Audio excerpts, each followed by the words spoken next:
Hello and welcome back to the Dev Plays Crucible of Avarice campaign. Yay! Yeah, We're hey, back. woo! Cheer, sheep, cheer! Woo! Don't mention sheep. You're gonna make me fall asleep again. No. Okay, so we don't have Utility Lily, however the rest of the gang is here, so hello gang. Hey, Hello! hi, God. Hello, gang. Hello, voice in the wind. I like how the only person who actually technically did what I said was Kane. Hello gang. Say hello gang. Hello gang. Yeah. Okay, right. I guess we'll get through this then. So last episode, we had seen that the team eventually adjourned to the capital, leaving the lily pad guarded in the middle of the forest by Redaran Suzaku. After the group began moving through the woods and almost got to the end of their, basically to the end of the actual stretch of it, they were eventually ambushed by some of the members of the clan of Shungi, a bunch of shinobi who are, for some reason, targeting the group. However, everything was smoothed over after Cloak told them his Shungi clan's vouch name, which is Talos. He smoothed things over and let them know about roughly what's going on with their journey, but did not mention anything to do with them actually being in cahoots with one of the Guardians of the North, and said that they were actually here to stop the pirates and take on Yolkaiga eventually. After they were let known of this, they informed the gang that there is one of the demon generals of the Oni pirates in the capital right now, and her name is Rose, one of the Demon Three. After which, everyone pretty much stated that they were going to go off into the capital and eventually get somewhere where they could talk closer into the actual city itself. So they went off and did that. However, during this time, Anarke is still imprisoned on the island, known as Jotun Jail Island. He was getting to know the warden and testing his patience very quickly, being just him. After being cast into what seemed to be a large dark abyss that he has no way of seeing, he eventually met someone in the dark known as Tony, who informed him that there was possibly a way that he could escape. The two of them learned of each other through a special willpower technique that Anarke has used to resonate one's own spirit with another. He knows most about this man through vibe checks, I guess you could say. As we now come back to the rest of the group, the only thing that I can say is you are now in a small restaurant. After basically walking through and going to the back of the restaurant, you're sort of in like a small meeting room. You're all sat down there in sort of a booth seat, as two of the three Shungi members basically are stood in front of you, allowing you to sit down. One of them goes off in another room. This room is about 5 by 6 meters in the terms of its width and length. You're sort of sitting around, just sort of waiting for anything of happen chance. Whilst this is going on, the main vibe that you're getting from this is that like most of the things that have happened is you went through the city. You see that it's just hustling and bustling, but it's even lower end technology than the north. A lot of people who have abilities or powers have been informed that they're not allowed to use their powers, but all races of all kinds are allowed in the city. Despite this, I will inform you that Rakia, during the time that you were walking through the town, walking through the city, you were getting a lot of stares. People were staring at you a lot. Raki is used to that. Fair. Raki is used to all that. Whilst you eventually go through and you get into this, it's sort of like a dumpling shop, you eventually get to the back of it, and that's where you are now. You have been informed by one of the Shungi members that they need to go and quickly speak to someone, as they are pretty much setting up a meet So during this time, you're sort of all just sat there quietly, just in this booth, around each other.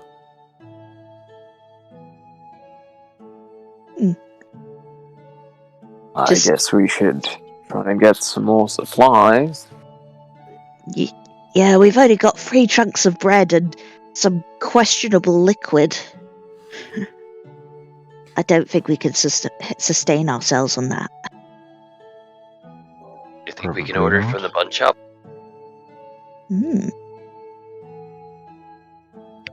I do have some silver pieces now. One of the ninja comes over. Your purchasing will not be necessary. After all, you're one of us now, aren't you, Talos? Well, not just now. I have been for a bit of time. We mean members of the Shungi clan who wish to annihilate the Oni pirates. Some of our people are still out there, and they are not particularly fond of the idea of a rebellion. They're scared, even more so now with one of the demon generals showing up a few weeks ago. She has apparently been looking for something, but none of us can gather any closer information. One of our members got close enough to her and found out exactly why she's one of the demon generals, the most trusted within the organization, if you can even call them that. He was cut down right where he stood. Well, I'm sure with all of us working together, we can make this work. Let's hope. Nevertheless, you're all a part of our journey, and you're all wanting to be part of us. Now, at the very least, we all want one thing. Your Kaiga dead. So at the very least, we can at very least accommodate if you need any food or drink.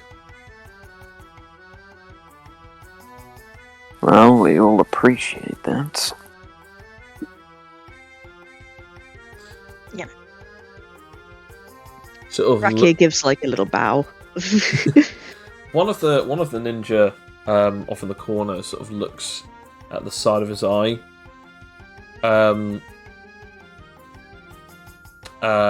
And he sort of looks over, just sort of a side glance at you, Tilly Lily, and he's like, let's hope all of us are appreciative of this accommodation. Eventually, the other one comes back. As he returns, he then says, "Alright, here's the deal.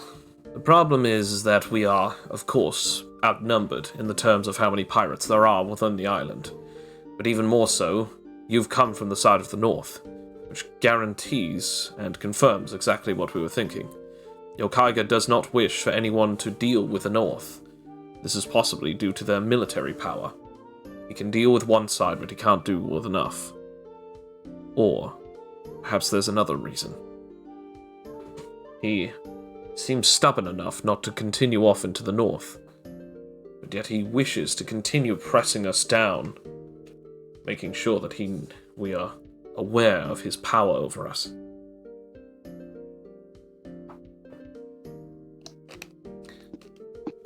Do you have a plan, since you are, of course, here for the same reason that all of us are?" We could either slowly take out all of the goons and lower command, working our way up until we've taken over all of their bases and supply chains. Or we could simply try and take out the heads as soon as possible. So you think going after the demon general would be better?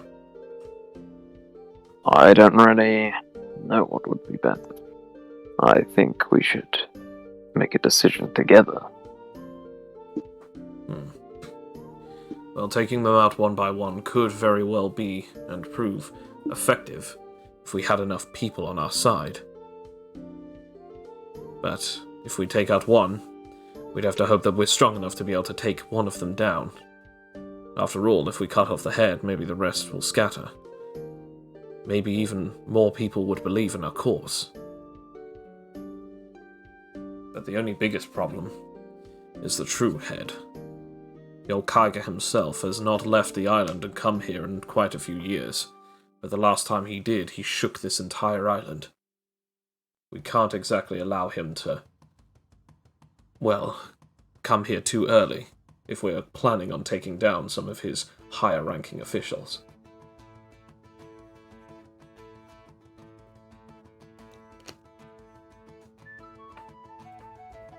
By the way, this is open up to anyone else's discussion. This isn't just Cloak, everyone else can hear this.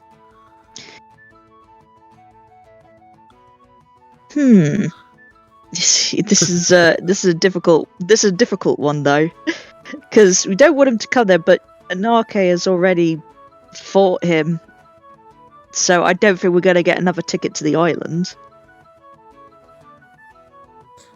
I mean, I'm just trying to think. I guess roll me a history. Sorry, what were you going to say? No, I was just saying, should I roll like creativity or something, in order to come up with another plan, or just get the DM's help, basically. I'd say ingenuity at this point rather than creativity. Okay, that's fair enough. The only reason is because that it's more about you're using the information that's already here rather than making up your own thing. Get you. 20. Okay, with a nice old 20. You have... I'm just having a look now what I have for you.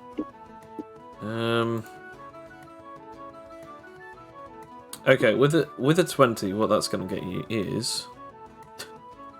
Looking through my notes. Okay. The best I can do is... The best I can do is... So, with the information, yes, it seems like taking them out and building up and up and up and up would be a good option. It also seems like it's going to be very time-consuming, and who's to say that no one's going to catch wind of this beforehand? Let's say this, right? You take down 100 of his pirates before you even take down any of his demon generals. Who's to say that doesn't spread to the demon generals? And then you have to fight the demon generals and large amounts of parties of people. And now all of them are aware of you. Or, if you take down one of the heads as soon as possible, that's 1 out of the 3. You're moving up and up and up and up. So you're basically fast-tracking yourself. Because at this point, any pirates that you've fought so far are not cutting it. They are not anywhere near the strength level of your team. Although that they have injured or hurt you in the past, they haven't even come close to actually really being anywhere near as much of a threat as like the bigger enemies that you fought previously. Like for instance, when you fought Suzaku, but no, sorry, not Suzaku. When you fought Seryu, like you fought Kozuki in his dragon form, and he was an actual genuine threat. He was actually powerful. And again, like, you fought all together as a team, but it's that factor of like, if Anarche, thinks that he was tough enough to try and take on Thingy, and although he was proven wrong, it's still that factor of like, you have to look at it in this logical perspective of there are a lot of you guys, and you've got to think of it in the factor of, if we take down the bigger heads, maybe more people will see that as strength for the cause of attempting to, overthrow his power on the country. It would also give them less time to organise and regroup against us. Just hit them where it hurts, quickly, effectively. That is true. You make a good point. We'd have to be decisive about this. If we're going to do this, we need to make sure that there's no way that they can do this. On the other hand, we do have another issue. If we do try to take down Rose, there is a possibility she could cause incredible damage to this entire place. She entirely wiped out one whole town, all on her own. The entire place is a horrible wasteland. Nothing can grow there, nothing can live there. Hundreds of lives lost.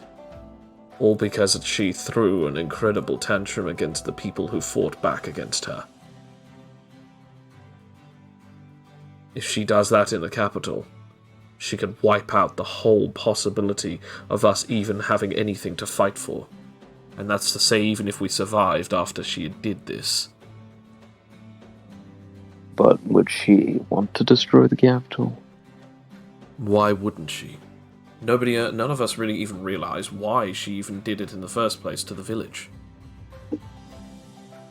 Oh, the pirates normally want barren land that can't be used for anything. We're not entirely sure. Sometimes people make destructive mistakes too. But what if she makes another one during a fight with her? If she does so, she could wipe out all things in the capital, including the imperial family, which we cannot allow. I don't suppose there's any way to draw her out of the city, into a secluded area. That's the problem. Some of us are under the assumption that she's here to hold the entire place hostage even greater. But we're not entirely sure. The information that we have on her is so very thin. All we know is that she's here to not only make threats, but also she's been trying very hard to find something. She's come to the capital to look for it.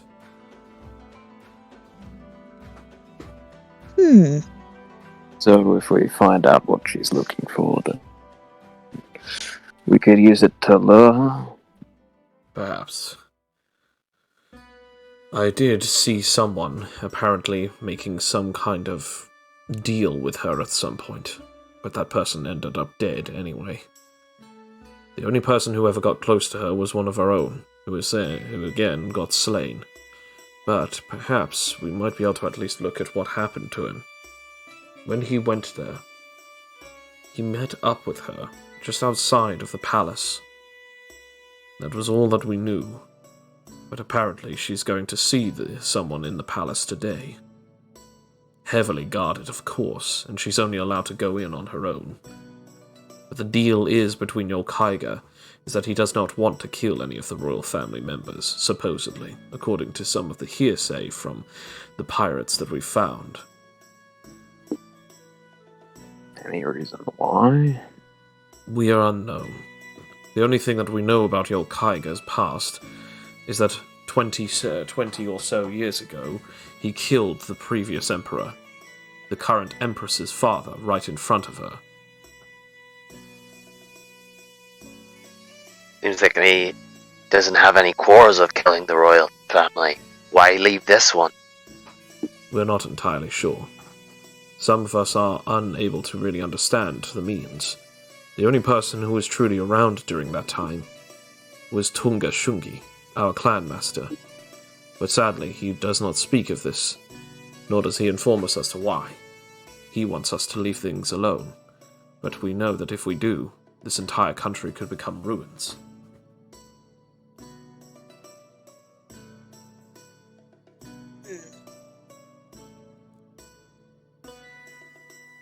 Might be best just to find out what she's looking for first. If we can get to it first, we'll find out why she's looking for it, and maybe be able to distract her, get her out of the city. Then in that case, we have to have some way of getting into the palace. Only a couple of us are even of the higher rank enough to be allowed in. So that also creates a couple of issues. However, Cloak, you yourself are quite good at being undetected, considering we actually couldn't sense you.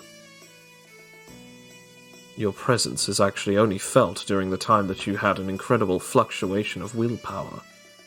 What was that, by the way? What was what? As soon as we came around and made ourselves known, you suddenly burst with an incredible energy, an aura that was incredibly potent. It was even visible without us even activating our senses through our techniques. It was almost as if you glue energy. Its radiance was equal to that of a pillar. You spooked me, so I was ready for battle. But yet you're also able to suppress your own presence around people? What do you mean by that? Never mind. Perhaps, though, your stealth could actually still be useful to us. We need someone to infiltrate the palace, and considering that none of us can get close to it, as we're not a high enough rank, that would only leave us to have to do subterfuge, which could very well be considered treason.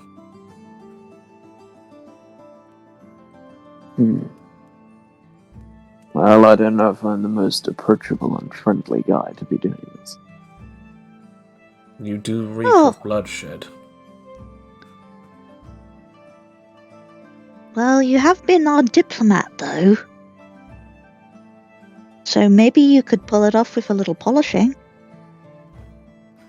A diplomat for a group of you guys isn't exactly a compliment. Oh, I don't know.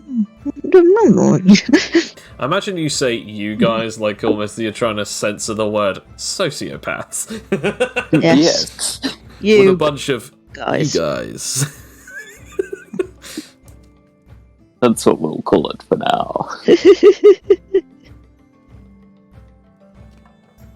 Unless if someone else has the ability to literally pass through things without being undetected.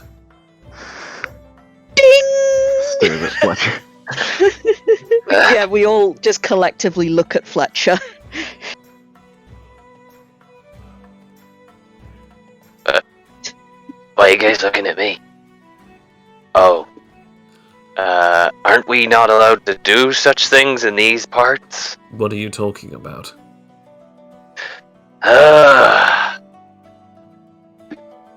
Well, you said the magic word, and I happen to be a phaser. You can pass through solid objects. Heck, I can pass through vision. I have a special technique that allows me to be completely undetectable through sight, as well as pass through walls. That could be useful. But our good friend shared the fact that I probably shouldn't be doing it in the south. As, no disrespect, it's not very popular around here. Ah, yes. So, wouldn't they... Yeah, but they Wouldn't wouldn't be able to see you. Yeah, but they would Yes. sense you since it's probably a building full of guards.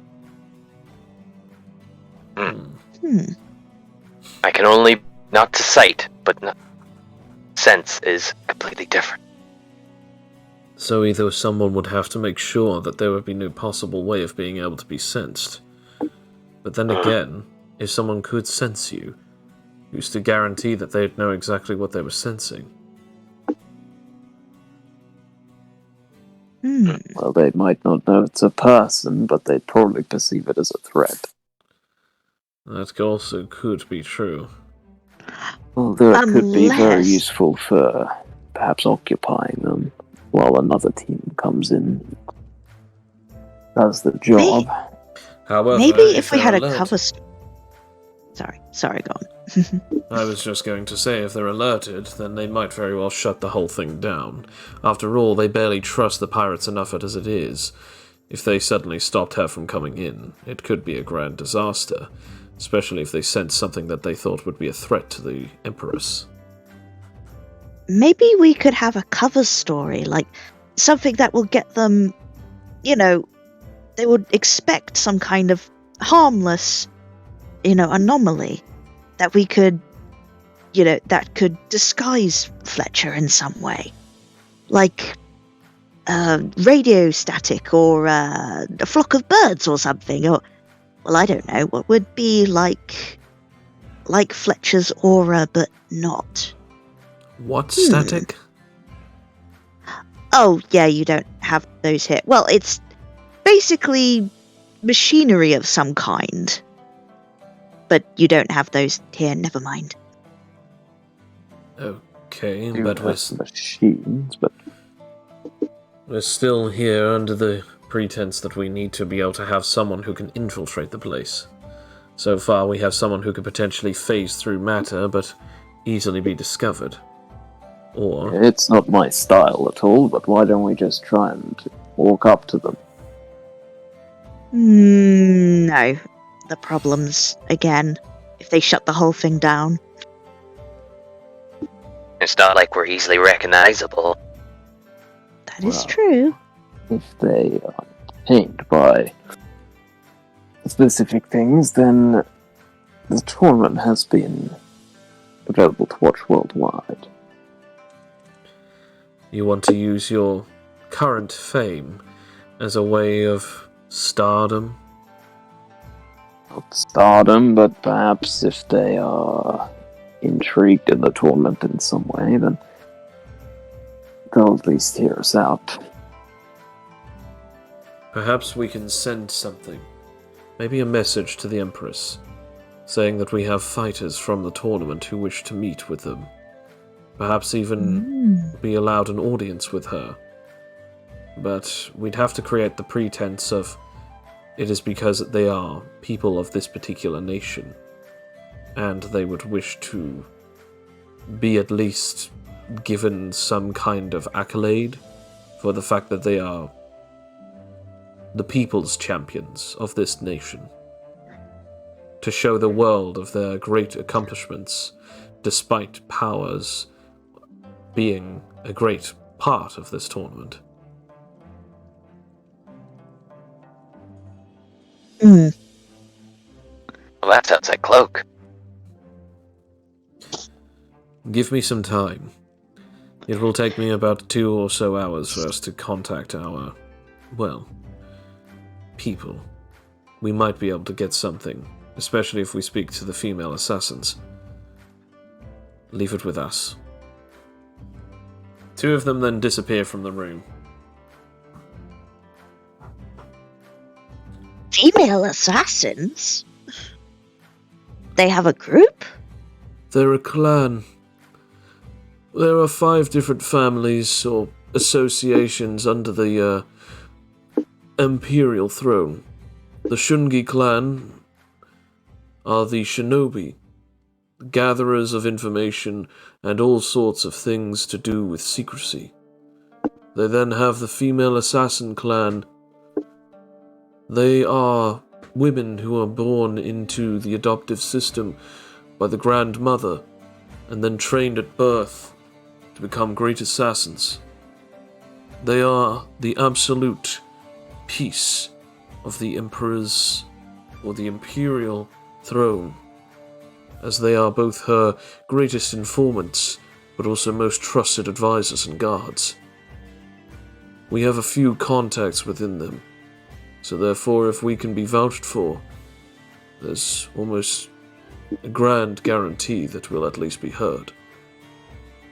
The other 3 families are the family of Genbu, a family who moved from the north, and then the other 2 families, well, 2 samurai clans of most notability are the Tsuki clan, and then finally there is, well, let's just say that there are other families here that don't quite like the main families, but this one is the one that they hate the most.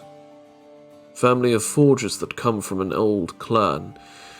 They were mixed with this new breed of people.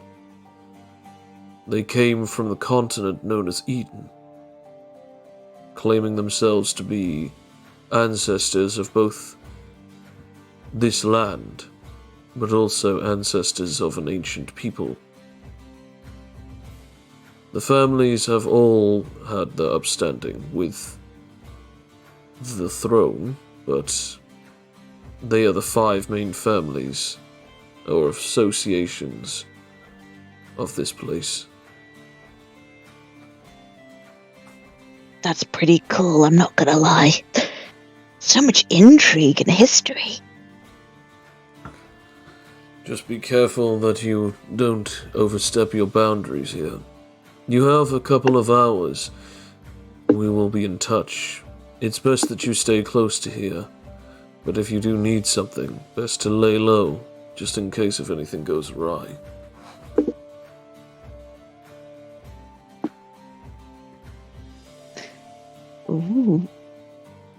So, during your 2 hours, which will be skipped over pretty quickly, do you guys wish to do anything in particular? I No, will you go say, ahead, if you stay... So, sorry, go on. Felix would probably at some point approach Cloak and ask about training for half of the body willpower. Okay.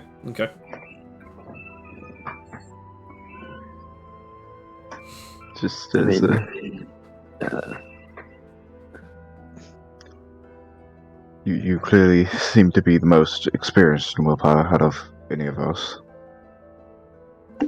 right.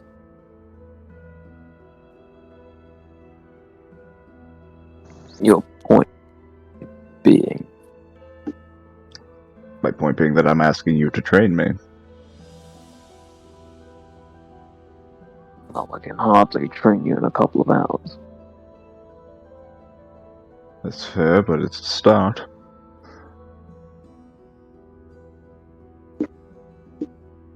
I kinda need to go off and do something quickly. Maybe later. Fair enough.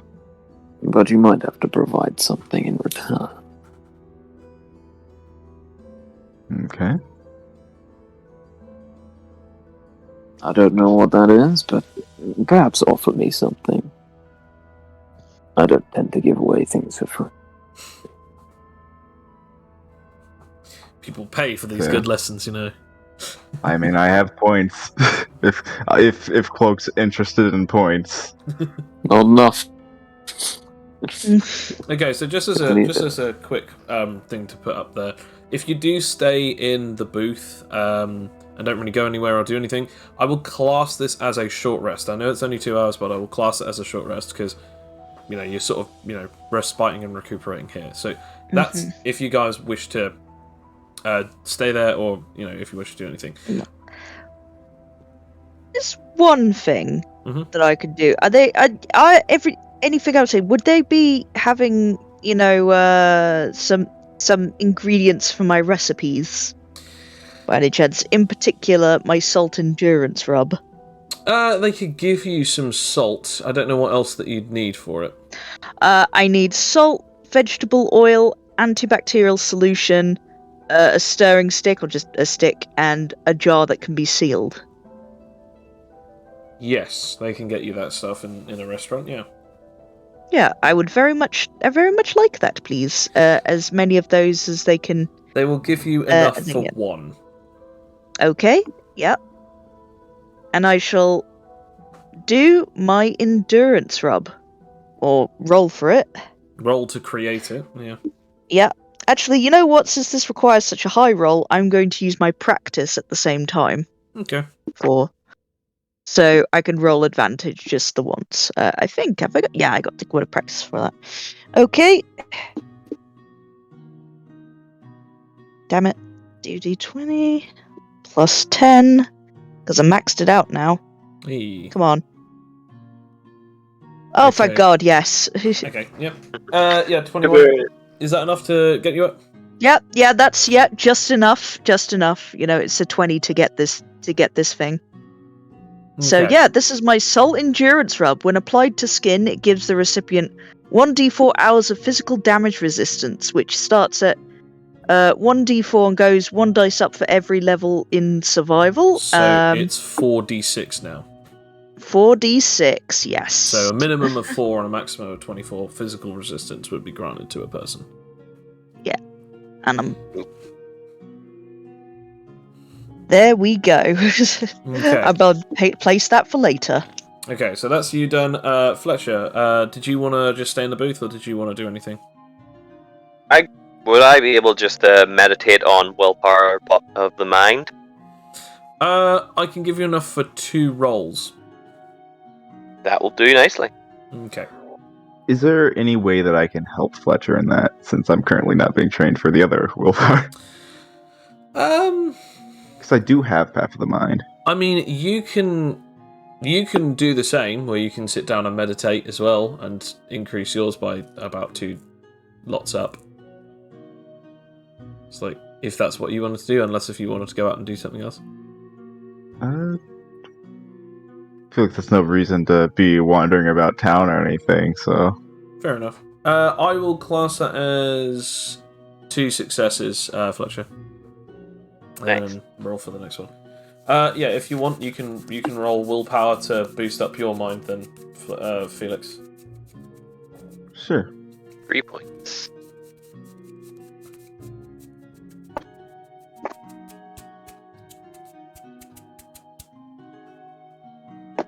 So... That just adds my half of the mind level and not my actual, like, willpower, right? No, you can roll your willpower modifier instead if you want. Yeah, I will, because it's a plus 8. What? You rolling with a +8? Who could have seen this coming? Oh, man. Such a high number for me to roll. Yeah. That's 2 successes. I'll count that as 2 successes, so that's 20 points. And then obviously you can roll again. And then Cloak, what did you want to do? And that's another 2. I was gonna kind of try and sneak around town quickly for a bit and gather some information. Okay. See if I can eavesdrop on some people. Roll me either investigation or perception. I guess I'll roll investigation. I am an investigator now. Detective Cloak on And duty. roll me stealth. Very well. Okay. That was not +9 is +6, but still 21. Yeah, still 21, yeah. Okay, so because you were able to stealth, this actually means that your investigation roll is actually a lot better. So what kind of information are you looking for? Or are you just trying to hear any kind of piece? I'm mainly eavesdropping about any sort of conflict or information about the pirates or anyone going on about, did you hear about what happened to that village? That kind of thing. Okay. Every now and again, like, as you're sort of trying to listen in, like, obviously you're, like, keeping your ears pricked and looking around, you eventually, like, hear some people talking about it, like, very whisperedly, but you still sort of are able to hear it. As they sort of talk about something, they go, "Yeah, did you hear? An entire village just completely wiped out. Well, have you actually seen it? The entire thing it's rotting. It's like as if the whole place was just caked in one big storm of poison. It's just impossible to go there. Creatures are just turning up completely mulched, just like as if they're being turned into a slurry. I heard that she's wielding one of the 6 blades. From back in the Wars of the Legends, as they called it. She's currently got the weird, strange weapon, but she's a katana wielder. She's a swordswoman, then. Fastest I've seen. She cut down 2 men without even barely flinching. They fell to the ground before I even saw a sword move from its sheath. Next thing I knew, she was holding her weapon, which I could have sworn it was already in its scabbard.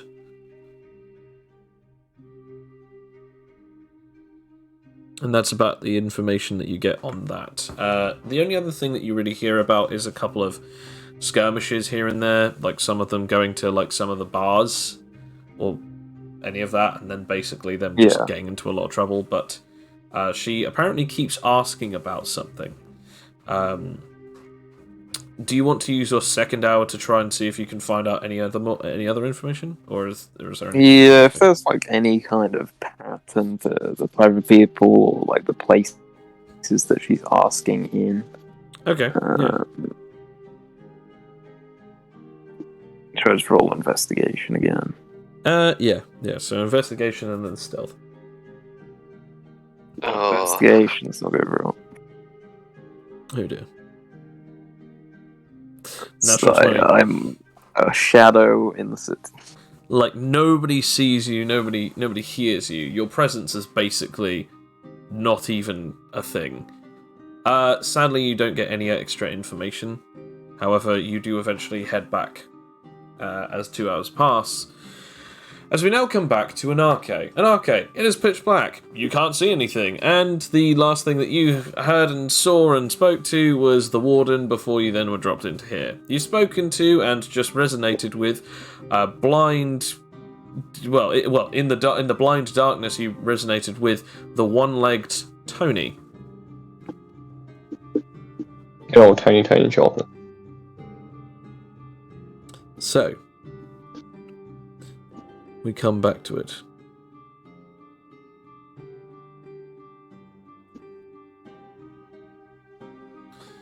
I guess as a sitting there, Anarche will try and listen to if Tony tries to speak to him, but mostly now sort of having sort of a grasp of what he needs to do. He's gonna try and mostly concentrate on getting that feeling back. As he doesn't like very much feeling blind. Fair. Or not being able to sense things, so... Tony, you then hear Tony's voice saying, "What you need to do, kid, is you're gonna have to really reach deep within yourself and feel out the essence throughout the world. Once you've done that, you'll have understood everything that you'll need. I felt with that weird ability you were able to perform, that you've mastered the abilities of the path of the body and path of the spirit. Your soul is connecting to one's body, but your mind is still yet untrained. In the next steps, to get out, I'm going to help you with that, and once you've done, you'll know where the exit is. I can sense it myself, but I'm afraid this old body is not going to help me in any much situations. So, I'm going to give you a hand. I'm going to remain quiet for the next 5 minutes, but during that time, I need you to start feeling out every vibration within this place, the wind and the essence blowing through, and even feel with your ears." Now, despite the fact that the man is speaking in riddles almost, you've already felt to him what that is. So, from now on, when you're trying to learn this particular thing that he's trying to teach you, you will be given the ability of an advantage roll. So, you can now roll with advantage 4 times, rather than 5, willpower. Nice, alright. I'll just copy and paste this so I can... So an 8, so 16. Yep, that's fine. All you need to get is above a 10. Yep. That was a 15 plus 8, that's a 13 plus 8. Nice. And this one is a 14 plus 8. Awesome. That's 4, so yeah. Yep. So, as you begin to meditate, and over the 5 minutes you're really listening, you notice that drop of water. Again, it's come back to you, almost like as if you forgot it was even there. And again, in perfect 1 second intervals. Drip, drip, drip, drip. Never stops. Never falters, never wavers. There's never 2 drips in 1 second. There's never less than a drip every second. It's just constant, and it keeps going over and over again without any sign of ever stopping. During this time, you can feel almost in your very breaths, as well as within your body, where the wind is blowing, a tiny faint breeze, and you feel almost as if you can see without your eyes, as you have now learned instinctive will. Oh.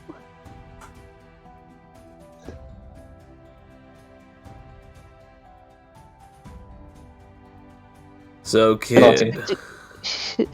Sorry, go on. Man, that water's really annoying. But what else can you tell me about it? Really listen. And I mean really, really listen. This is your ultimate test. Let the droplets, the sound, the vibrations, as they pulse out, they shimmer throughout all of the air. They ripple through it, and it hits you and the walls and the people around. Feel it, and I mean really feel it. Roll it again, but this time you'll be rolling 5 with advantage. Oh, okay. Oh wait, no, I have a copy and paste it one. Just as a reminder, the reason as to why this is the only thing that you're doing at the moment is because literally there's nothing else for you to do. There's all the time in the world, baby! Yep. Oh, Yep. sweet. Yep. Oh, super sweet. Yeah. That's 4. So You've- I think 1. Yeah. Yeah. You've now learnt the pure technique. I've got it here. Sonic sight. As long as there is noise or sound to be made, your character can still basically feel things around them within a 10-meter range. The reason as to why this is a pure technique is it's based off of instinctive will. However, the caveat is if it is completely silent, you cannot use the ability to sense people. So it's less about the life force and more at this point about Sound. heightened senses. Yeah. Yeah. So that's why it's a 10 or above rather than anything else. But it basically has a resonant field of 10 meters, and the downside is the things around you have to be making sounds for you to be able to basically sense it without seeing. Right. During this, however, as you're feeling the vibrations, you then begin to sort of feel the stuff around you, and at this point it begins almost like as if in your mind you're actually now creating the tunnel system. And you notice that it isn't just a whole bunch of walls. It's a cave and cavern system, and even more, quite frankly, is that there's something above you guys, like it's like a big tunnel above you, and it's almost like you're at the bottom of a well, like a bottom of a pit. And it's just pure darkness above you and around you. But for some reason, there's a hole that goes throughout, which is where the drop of water is coming from. It's no more than 5 meters ahead of you.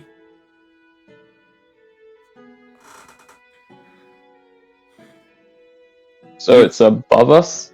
Like going upwards is the... It's basically it's like it's on an incline, so it's like basically you'd have to climb a wall which is about 2 meters, and then there's a tunnel, and the hole on the tunnel, the drip of water is coming from about 5 meters away. So it's 5 meters down that tunnel, but so you'd have to climb up about 2 meters, which isn't really that far up. You basically need just a little boost to grab up on to the top bit, and then just pull yourself up. But you can now start seeing why nobody ever really ends up escaping here, because although this pit is quite big and allows for people to basically be staying here, they'd eventually just get drained by this void glass that that is made out of the stuff that's made out of your shackles. So basically it was like, oh, this makes sense. Like nobody would ever see this, and this is where like water would eventually flow in if this was some kind of a well. It kind of feels like that, and now that you're able to see it, you now know also why this guy hasn't really ever tried to escape, because due to the fact that he has not only one leg, but also the fact that he would need to crawl through this place on his own, and eventually he'd just run out of stamina. Also, just want to point out, even if he was to stand, he's a good 1.5 foot shorter than you. Yeah. So he would actually really struggle to both get up get up the wall, and then crawl all the way through there. So again, it's just this thing of like, he would really struggle with all of this. I see now why people haven't escaped. Yeah, you see the tunnel now, don't you, kid? Yeah. Here's how it goes. You are gonna get me out of here, and obviously yourself. And when we get out, that's when you have to make up your end of the bargain. I need you to look in on someone for me. If you do that, I'll help you with the one last thing that you're gonna need to help escape.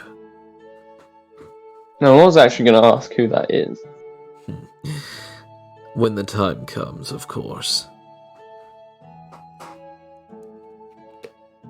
Man, you are very cryptic. Of course I am. You know, almost 20 or so years in this prison will do that to you. I guess. I mean, no one else around here seems to have a personality. That's probably because that their entire life force has been drained by these shackles. But you and I are slightly different. After all, we have the will to continue living. Speaking of which, it kind of seems boring just to break ourselves out. What? Why not everyone? Because all of these people are about dead in the ditch. They're more than 1 foot in the grave. Hell, it's actually more like they've got one hand out of it. Well, it's only while the shackles are on, right?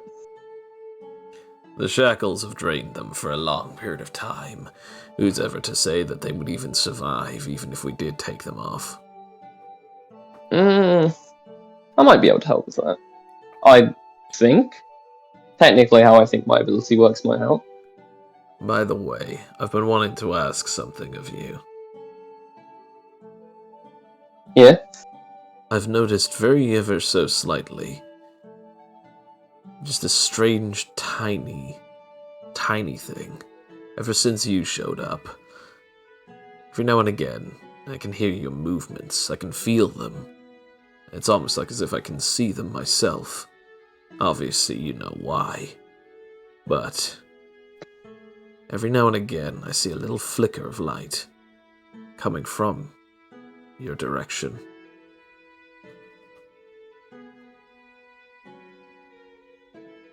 I mean, that's odd. Shouldn't be able to generate any light. It's funny because the light itself is almost pink or red or something. Pink or... I mean, I got shot with an animite beam at one point, but I don't see why that would do anything.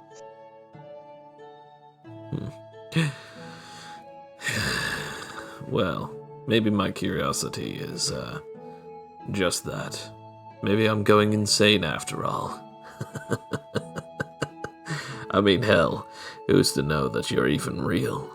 Maybe I have gone completely insane, but either way, who's to say that I don't want to see the light of day one last time? Nah, I think you'll say a bit more on that. So, you're gonna need to crawl us out of here, or at least, you're gonna need to get us up. The tunnel should be tall enough for us to walk out normally, so we don't need to do any crouching or crawling. But you'll have to have me on your back for most of this, due to the fact that it's probably gonna be easier for you. That's fine. I assume you're not too heavy. I've barely been fed, so don't worry. I won't weigh too much more than a paperweight. Oh, you should be fine then.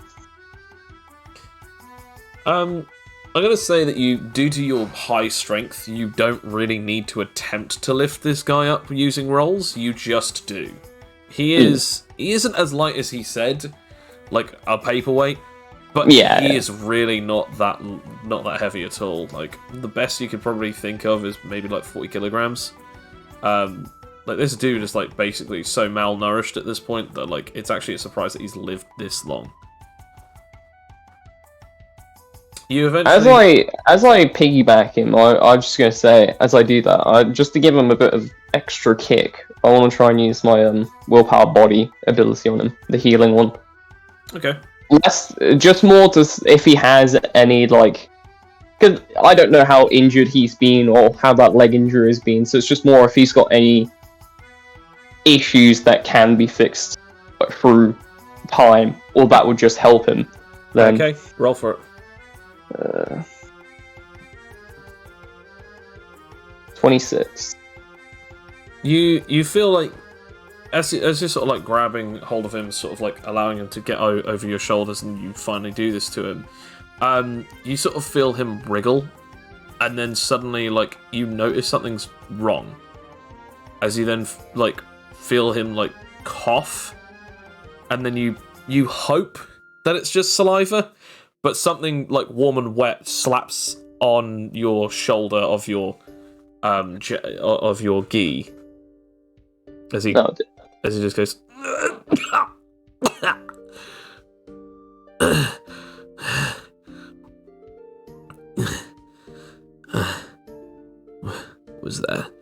Was that you? I didn't realize you were going to cough up. Is this blood? What does it smell like? Is it blood? Well, he says, well, it tastes like a bit of blood along with bile. That'll do that when you're not been eating for the last few days. Or has it been almost a week? Roll me, I guess, I'm gonna say roll me an intelligence or an ingenuity with advantage. Well, they're both the same thing. Okay. 15. 15? Yep. You realise that obviously the way that your ability works is it speeds up stuff to increase the healing process. What if it speeds up his metabolism and he's actually now, his body is... Worse? Yeah, his body is potentially eating itself to death. So at this point, if he has any damage in his body, it could heal the injuries, but it could also speed up any of the illnesses or ailments that is currently ailing him right now. Such as either extreme starvation or even maybe potentially any particular type of sores that are just going on. Alright, after doing that, Anake will hurry on his way out of here. Fair enough. As we now come back to the rest of the group. Cloak eventually comes back, but you don't even notice him, as you guys are just sort of like, chilling, and one of you just sort of like offhandedly mentions like, where's Cloak? As then suddenly Cloak is just sitting in between a bunch of you at the booth. Like I never left. Scary how you do that. Eventually, one of the Shungi clan members who left comes back. I have news. After speaking with one of the assassins, we were able to find out that you could indeed be part of this. However, we have heard that only one of the Shungi members would be allowed to do this, as you are the only one of proof that you are from here. There is also another catch to this issue. Another. Yes, you will be able to join. However, you must have your band on display, and you will not be the only one joining this ceremony.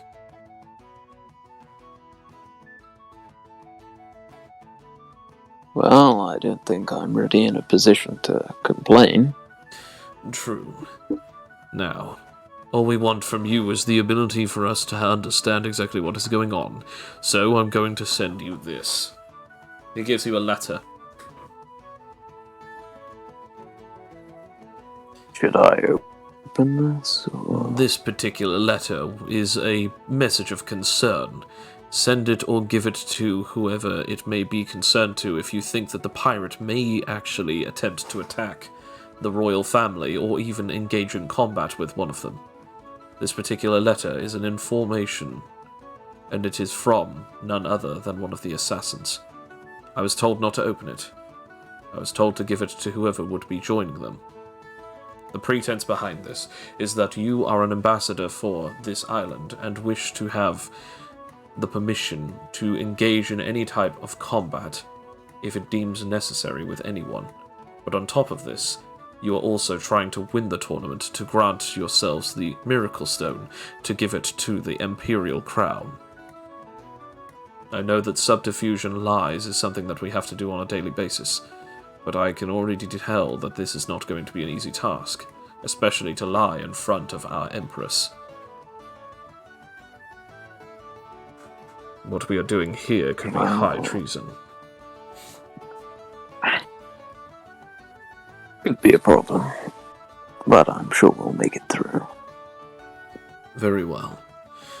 The other who is joining you has already been informed of the situation. As a matter of fact, they are ecstatic. Questionably. You will arrive in 40 minutes from now, so you best be off. The rest of you, on the other hand, will be with me, as we need to be prepared for the worst.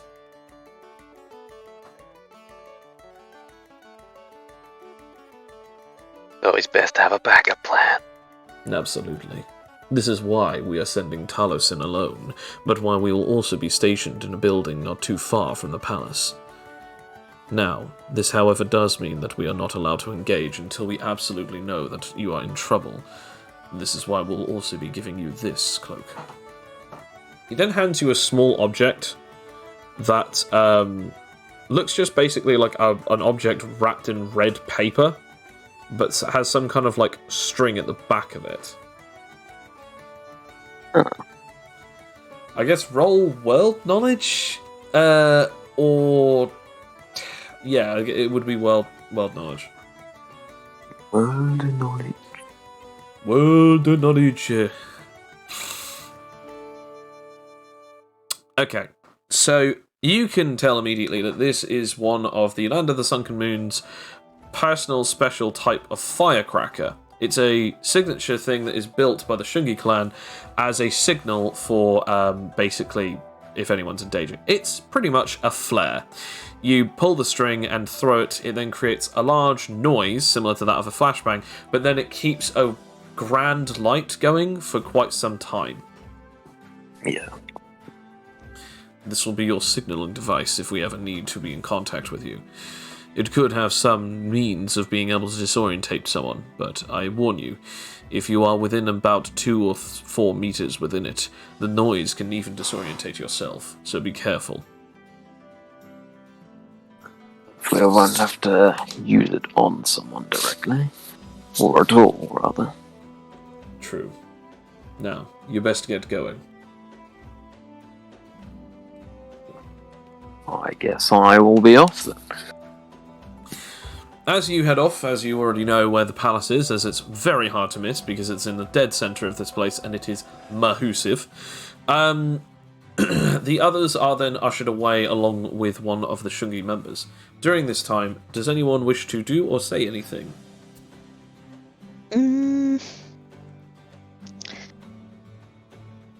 See, I guess Rakir after a while saying, like, can we be of use in some way? We will be part of the ambush team in case if something goes wrong. So, of course, we will trust that you will know what to do in case of a situation of utmost emergency. Assist in any way possible. And we definitely mean any way possible. After all, our morals are our morals, but you, after all, are people of another land. And our Empress is our Empress, after all. She is our top priority, if you understand what we are saying. Yes. You can either roll an insight or an intelligence if you don't fully understand what you're saying. I mean, I do, but I will roll. I will roll. Intelligence anyway. Okay. Just to be sure. Yeah, I want to point out, if you get a bad roll, you might misunderstand what you say. You know what? I know what this dice box like. I'm not gonna chance it. No. We jinxed it now. We jinxed it now. What was Go it? on, Insight? No. Or intelligence. Alright, insight or intelligence. Let's see. All right, fine. I'll do know, intelligence. I'll do insight, which is worse than my intelligence. Oh, come on. Cool. You're not really... No idea. I got a 12. You're 2 not really- berries. You're not really getting what this guy is laying down, Felix. Sometime. It doesn't really make any sense. Rakia, you think that he means that you're allowed to use your powers, or at the very least, not necessarily allowed, but they encourage the use of it because, again, it is their empress. Like, so they're kind of. It seems like they might be giving you the green flag. However, Felix, for you, it's like. Fine, keep your secrets in your cryptic words. Yeah, I think Felix is here to do a job and get this shit over with. Fair. So You know what? I mean, I completely forgot that you okay, have like bracket. a +10 with like your. and yet I still get like 2 berries. It's just If you had it gotten means a 1, nothing. this would have been a completely different conversation. Aha though, because with the XP that I had saved, I have done an SPMA that did the thing that backfired last time. Fair enough. So yeah. Yeah, so you guys are being ushered off. You're basically taken to that building, and Cloak, you are going off. You are told to basically like either remove something so that you show the arm that has the band on, or at least just roll up your sleeve. Yeah, I guess I'll roll up my sleeve then. Fair. You eventually head off and do so away from your party, and get eventually to the palace. When you do so, you're waiting around for a little while just outside. There are 2 guards standing outside in full-plated samurai armor. They do not look too happy to see you, but then again, their masks don't really make it look like anyone's too happy to see anyone. After a while, you realise that it is time for you to go in. No one else has appeared yet. It is just yourself.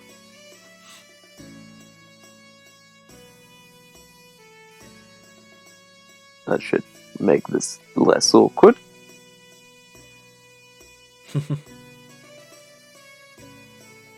So, what would you like to do?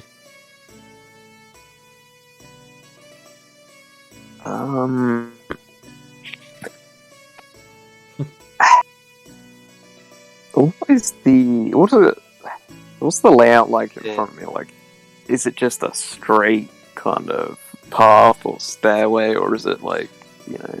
So it's a massive, again, sort of similar to the estate that you saw with the Seiryu clan, but it's even bigger. Like a massive set of pagodas with a huge main pagoda in the middle of it. Outer walls that are basically about 5 meters tall, and huge, beautiful gates. In front of them are, as I said before, 2 samurais in like armor. You are sort of like in an open thing where it's like a 3-way split. So it's like left, right, and behind you are just 3 straight roads. Okay. I guess I will just... Right, go ahead then. As you begin walking up, both of the samurai in unison click the blades outside of their scabbards with their thumbs. Easy there, I've been invited. You state the claim that you are here. But why have you been invited here? What is your purpose?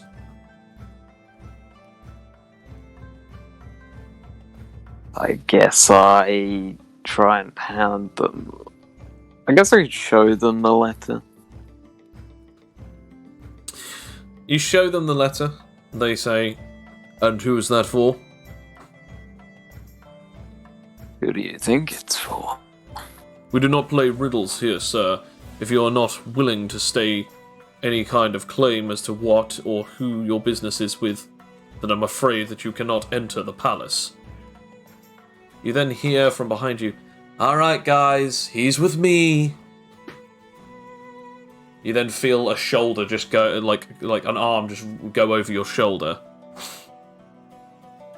As you recognise the stench of blood and you see a sort of like tattered, worn out blue sort of sleeve go across your like chest. This guy's a kidder. We're actually here on official business. We're actually here to be ambassadors for the land of the Sunken Moon, this southern region. We need to speak to the Empress about, well, the Crucible itself, after all. So, the two of us are making a promise to the crown. Or the throne. They look at the two of you, and you recognize this guy to be Daius Miyamoto. Very well. We were informed to let you in. They both open the door, but as they hear that, they also say, room for one more as well. I have an appointment with the Empress. As you then see a woman standing in around about 6 feet tall, incredibly skinny and slender, wearing some kind of special armoured helmet that is more of a faceplate that goes in over her head. She has long purple hair that is just perfectly straight and beautiful in its form of shine. It goes down past her back, and she's wearing a brilliant sort of like lightly metal plated armor, which is then underneath some sort of gown. Beside her left arm, she has a katana that is beautifully embellished, but it also looks as though it has like old leather wrapping it together. And the actual tsuba looks sharp and almost covered in stains of old blood. The scabbard itself is a very like darkened mahogany color, and she herself looks as though she has like some sort of like strange discoloration on her skin. I am the Demon General, Rose, and I am here to speak with the Crown as well. They look at each other. Their shoulders sort of shrug down in disappointment as they unlock the gates and open them out towards you. As they open up, a gust of wind breezes in past the three of you, and you are now allowed to enter. This is gonna be fun, right, buddy? Yes, we're up. Indeed we are. As you begin walking in, by this point, the team has now set up in basically the equivalent of an apartment, about five stories up. Or at least 5 levels, 5 floors up. The Shungi clan member opens the blinds to the window and sees over. This place will be your perfect vantage point. Everyone set and ready? Everyone understood what they have to do? Nodding stoically. Good. Then that's all we do. We wait. As we now come back to Anarche. I just want to real quick. Perfect. Do you think, as we're waiting, Felix could try and just, get his stockpile up a bit, breathing exercises, that sort of thing? I'd say so, but only once because of the situation that you're in. Yeah. Because again, it is like, it's all this shit's about to go down, and this could either be the end of a country or the beginning of a rebellion. Awesome. Yep. Okay. That's all good. Cool, so I'm now up to 22. 22. Okay, so yeah, we come back to Anarche. Anarche, you've been walking for a while. You've gone past the dripping water. And when I mean past it, I mean as in you start feeling it splish on your head a little bit as you're directly under it for a few seconds.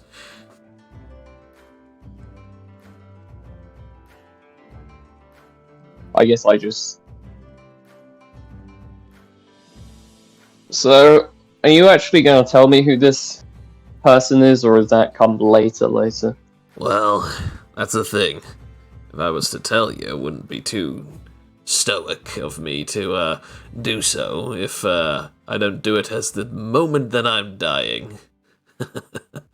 I saw it in a movie once, so I thought that I tried myself. You know, if anything like that happened to me. Yeah, let me tell you, it's not as great as the movies make it out to be. Wait, you've done this before? Well, no, not personally. I haven't been there dying, giving some of my last wishes. Wouldn't be here otherwise. I mean, you've been on the receiving end of someone doing this before. Quite possibly. Figures. The one time I try and do something original, and it turns out it's already been done. And to the person that I'm being helped by, no less. You know, it's a bit difficult when you've travelled too many universes to count. Originality kind of doesn't exist. You keep saying that, but why did you come here in the first place? You seem to have stayed here for a while. Well, it's been somewhat entertaining. No. Muffins are pretty good.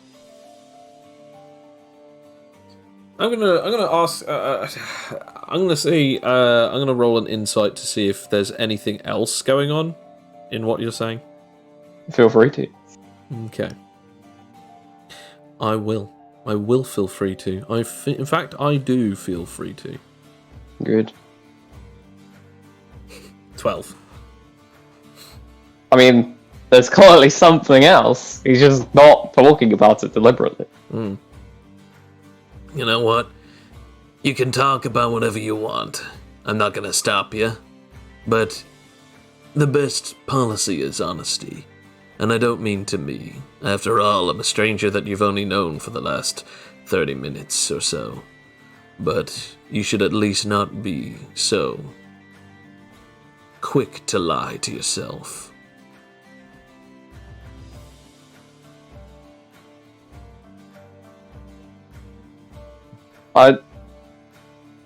So anyway, what exactly were you doing before this whole prison thing? Well, I lived on an island. I did my dues and I chose to do whatever I wanted. I eventually made a decision that clearly didn't go very well because it pissed off the wrong man. He then beat me, tore off one of my legs, and left me to die in a hole. Eventually, I came to realize that me surviving was actually the worst thing that could have happened. After all, I began being starved and thirsted. People would eventually beat and torture me, and I would be left in the dirt. I was once a great warrior, but now I'm just nothing. I even had a fancy little name and title and everything, and then it just all went to shit. How fancy was it out of 10? Like, just like kind of fancy or like uber fancy? Well, have you ever heard of the heroes? Yeah. I don't know much about them, but yeah. The Hero Society collapsed 20 years ago. About 22 or so, I was somewhat a rebellious lad. Around about 20 myself. I didn't do too bad, but around about the time that I turned 25, I had already gained my own name. I was actually pretty good at what I did, and I never felt sorry for anyone, even the ones that I did end up putting down. Eventually, they gave me the moniker Hero Killer. Even gave me a fancy name, such as the Hero Killer. Blade, they called me. It was because that I used... Can you guess it? Blades? Bingo. They weren't Ooh. very inventive, but still, I was given a lot of respect and fear.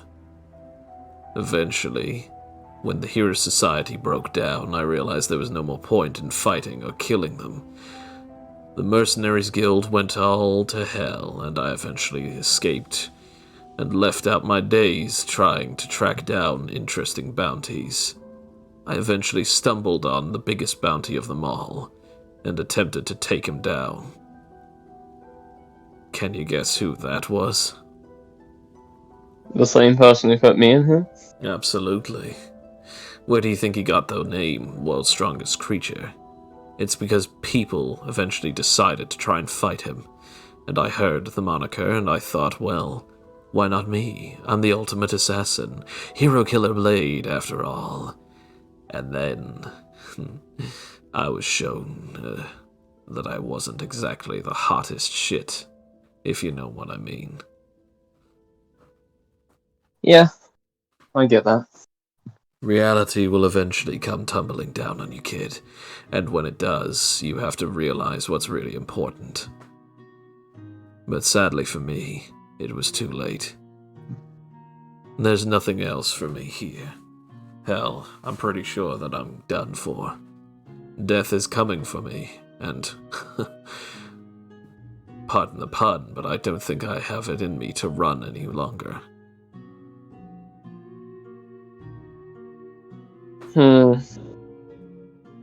Well, wouldn't be so much an issue if I had the powers. You wouldn't be starving then, but... Don't you worry about that. That will be covered in part 2 of the escape plan. Or the sequel. I've never really tried to escape after this. I just assumed I'd lay down and die. But, weirdly enough, not long after my incident with Yul Kiger, I eventually ended up learning a lot more about my power, and understood that my ability to be human and understand the will of my own soul. I eventually learned techniques that could help me. Eventually, I didn't have too much of my power drained, but it didn't really help. But I then met some people who had the same type of will as you, and they lasted for a while. But eventually, when they were beaten down and starved, they ended up dying. Most people do. The longest inmates who stayed here are no more than 10 years or so. Eventually, they'll starve to death, or they get beaten in the wrong way and never get back up again. These shackles make sure that I, you, and everyone else eventually withers.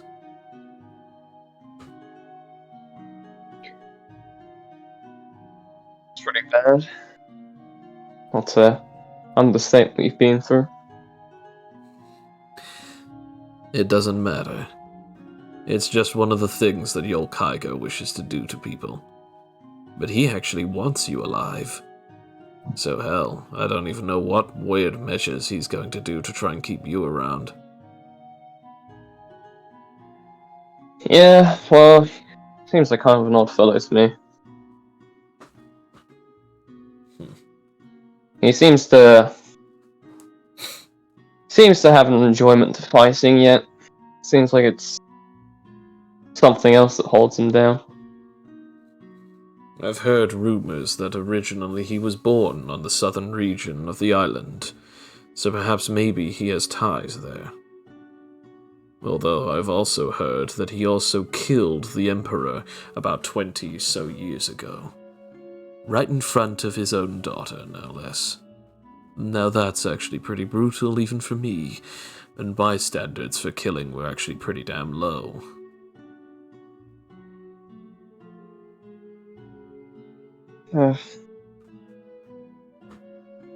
You eventually come to basically your hands, since they're in front of you, they bump into something, and you notice that you've now hit a dead end. Can we go up? Roll willpower. Alright.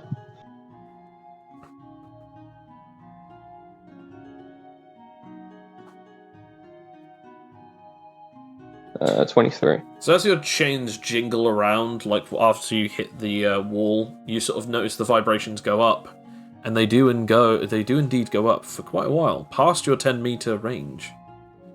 Looks like you're climbing, kid. Oh. Guess so. Roll me a labor. I believe that's just +5. Natural 20. So even though your hands are closely shackled, you grab onto these rocks and you start pulling yourself up, and then immediately sort of jump with your feet going up, and then again grabbing onto the rocks. You continue to do this for a couple of jumps. Roll me fortitude or endurance. I was going to say before I do this, I don't know if this is allowed because I didn't do it before jumping. Would I be able to try and roll for my willpower body, my master technique, to convert my dexterity into con? Or would you say I'd had to have done that at the bottom? I'll tell you what, I'll allow it only because I have just literally narrated the thing that you're doing. So yeah, I'll allow that you can do it. I would say that you do it after your first jump. Yeah, okay. Yes, it works. Okay, It's only a 10. How much are you converting? I'll put it 8 to 10, so just swap them. Okay. So or 18 to 10, so I have +5 and... Con? Okay. Yeah. Roll me either fortitude or endurance. I'll roll endurance. 13. You keep going, but you notice that your hands begin to feel a lot of pain as your nails and your skin on the tips of your fingers are scratching against the rocks. As you're beginning to feel a lot of pain, as you notice that your hands might very well be bleeding at this point. Do you continue? Yeah. Roll labor.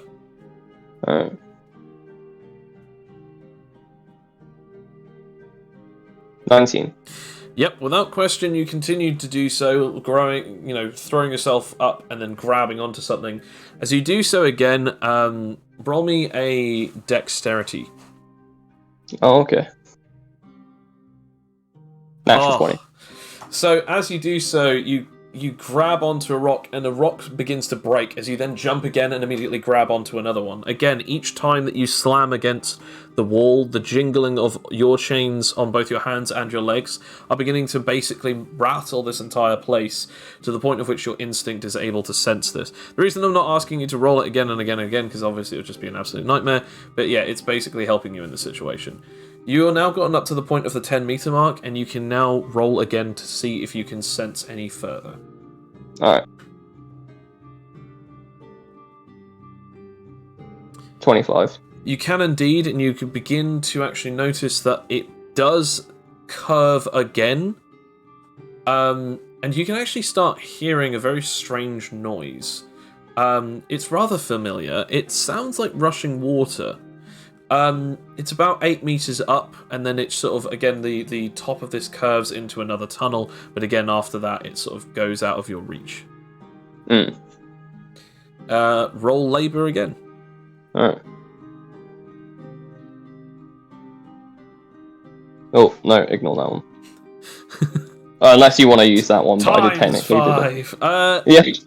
You know what? It's 18 plus 5. That's fine. That's absolutely fine. Either way, yeah. So you launch yourself up and you keep grabbing and grabbing. Roll me a fortitude yet again. Alright. There we go. 21. Your hands haven't got necessarily any worse, but they definitely haven't gotten any better, as you can still feel them sort of slightly getting bloodier and bloodier. You eventually get up and then grab onto the ledge and pull yourself up alongside, obviously, Tony. As you've finally gotten back up, you stand up, and you can now start seeing something. Your eyes are sort of not necessarily used to it. You can now hear and see something off in the distance. Well, kid, you're starting to make sure that I can feel that there's actually a possibility. I guess you could say that there is a light at the end of this tunnel. Guess so. So, where we go from here? We'll continue forward. After all, despite everything that happened here, I was absolutely sure that the Warden had to have come here himself to send us here. After all, spatial users can't just send people to random locations, so he must have clearly marked the inside of that tunnel. Not too bad for someone who's half dead, right? At least for now. Asshole. Right, guess Anarchy continues forward. Indeed you do, as we now come back to Cloak and the not gang, but technically also the gang, but in two separate locations as Cloak. You begin walking alongside... Cloak and the rest of the makeshift circus. Cloak, you beginning to walk alongside Daius Miyamoto, who still has his arm around your shoulder, alongside with Rose, who is walking behind you. Oh, buddy, it's been such a long time. So, tell me, how's it been going? In which way? Well, I'm already completely aware that something didn't exactly go too well with Miss, what's her name, Crawford? Adrian. I'm assuming I can see his band from here. You can, sort of, but you can't see any of the numbers. You can sort of just make out a colour. What colour is it? I can tell you that, as I just have to have a look at the point total that he now has. I'm pretty sure it is... Is that gonna work? Aha! It is, green.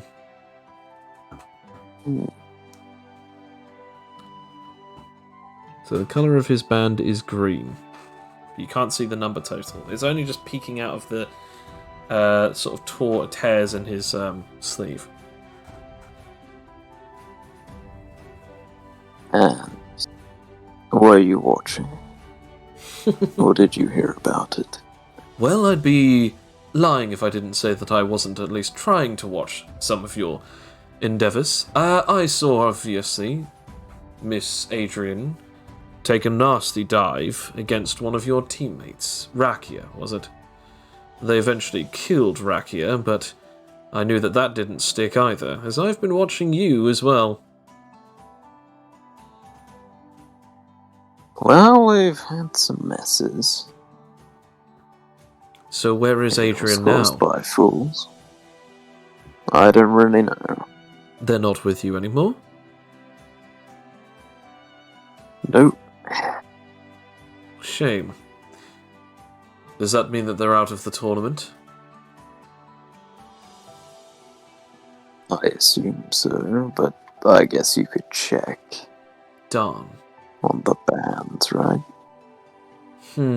Well, I tried to look up her name, but I couldn't find anything, so I'm assuming not. That's a shame. I was really hoping to fight her, but I still made you a promise that if you got strong enough, I'd be interested in fighting you.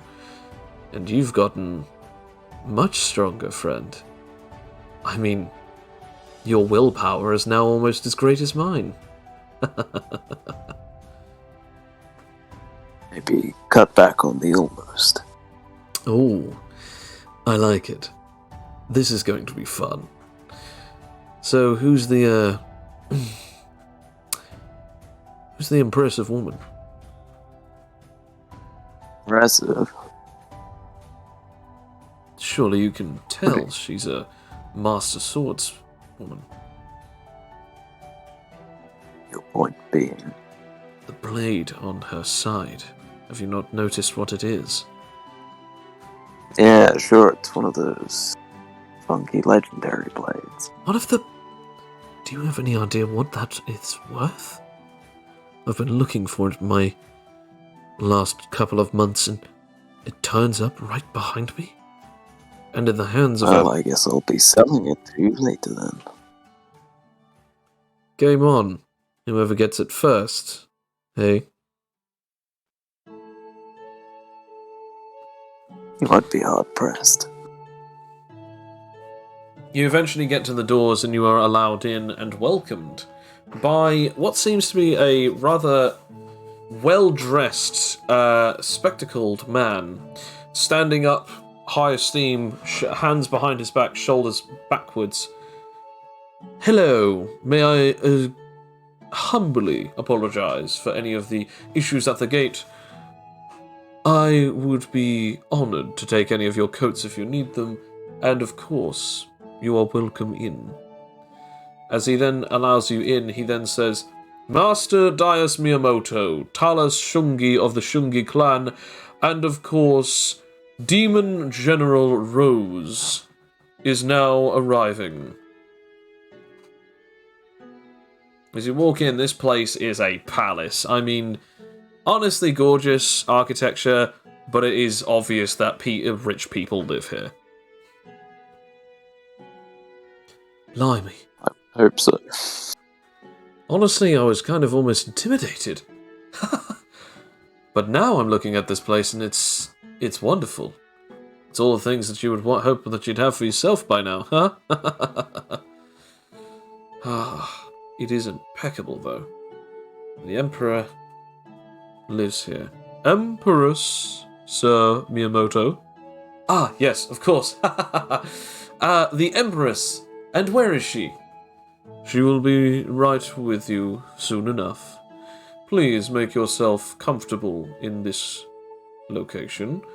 She will be with you soon.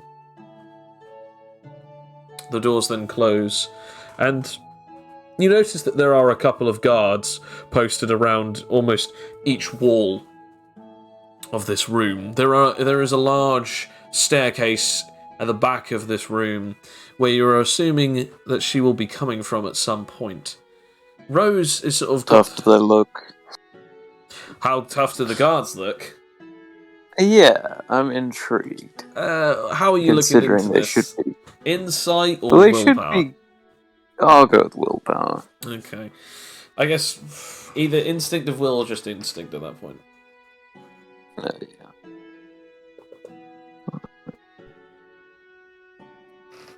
Well, that still works, I guess. They are relatively well trained in willpower. They're nowhere near the level of yourself or Daius, but they are relatively well trained.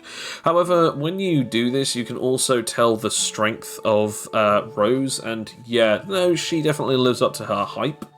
You can tell that there's also a small ounce of willpower training in there, but it more just comes from her power.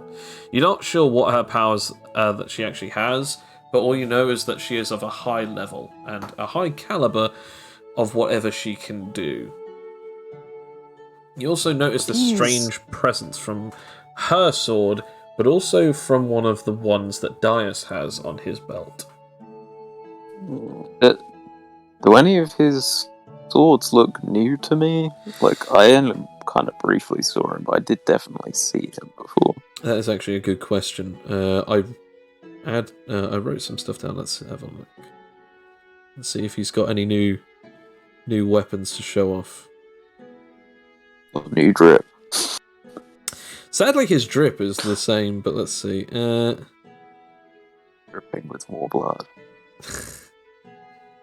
Does he have any new things? I don't actually think... Ooh. He does not, no. Interesting.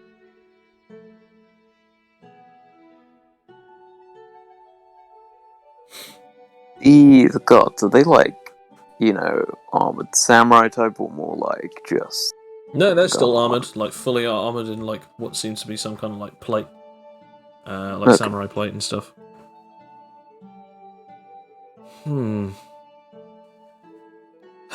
This damn Empress better be hurrying up soon. I've got very important things. By the way, you're going to have to get out of my way, you two. It's my meeting that you just happened to shirk on into. So I will not be having it that you get in my way. Well, hang on. Where's this hostility coming from? We haven't done anything yet. Listen, you filth. I am here on official business from Captain Yolkaiga himself. If you get in my way, this entire place will go down, I swear. I want to point out, because that you just used instinct, you can already tell the guards are tensing up at the fact that she's saying this, and they are doing the same thing, clicking the swords out of their katana sheaths, and their arms are starting to reach on over to their to their handles. So you better make sure that you keep your business away from mine. Are we clear? Well, I guess you'd have to tell us where your business is first. Otherwise, how do you expect us to keep out of it? Well, I guess you have your business, and I have mine. So since it's none of yours, best keep quiet.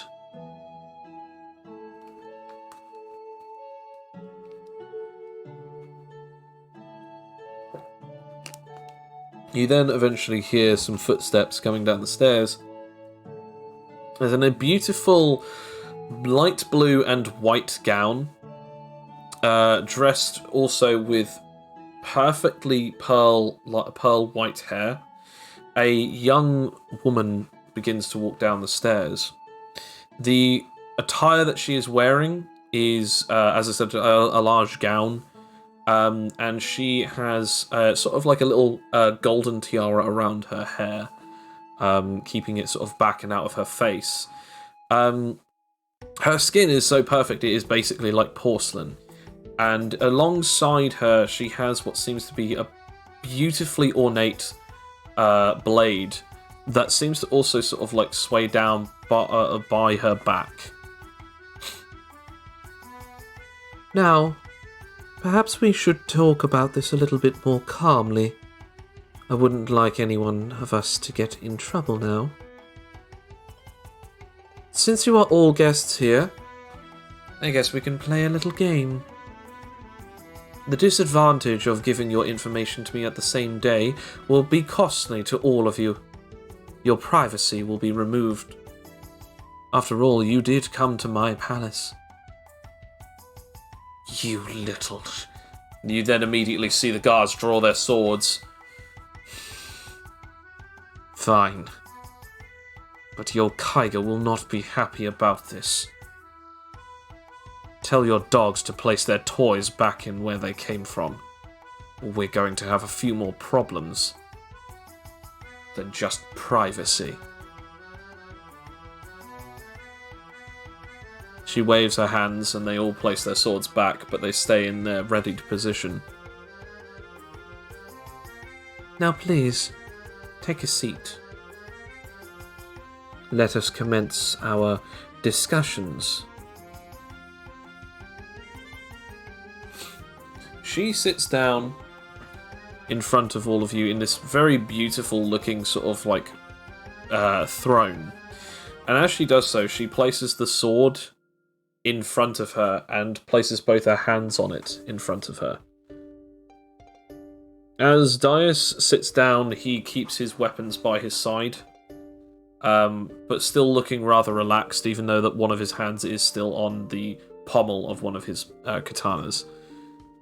Even though that Rose does sit down, she sits down cross-legged and keeps her hand on the scabbard of her weapon. How do you sit? I guess I'm just gonna sit kind of pretty relaxed looking, you know, a fairly open stance. Okay. Now, I am, of course, in here to understand what exactly is going on, but for the time being I must, of course, ask for cooperation. Rose, although that you have indeed come here, and you were the one who made it entirely impossible for me to say no, I would like to remind you that the informants of my throne are more important to me right now.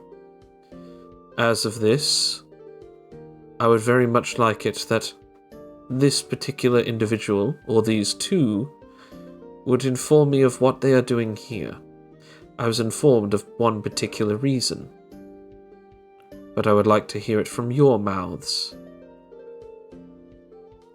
Well, Your Highness, I'm not exactly good at talking about things, so I'm just gonna let this guy do it.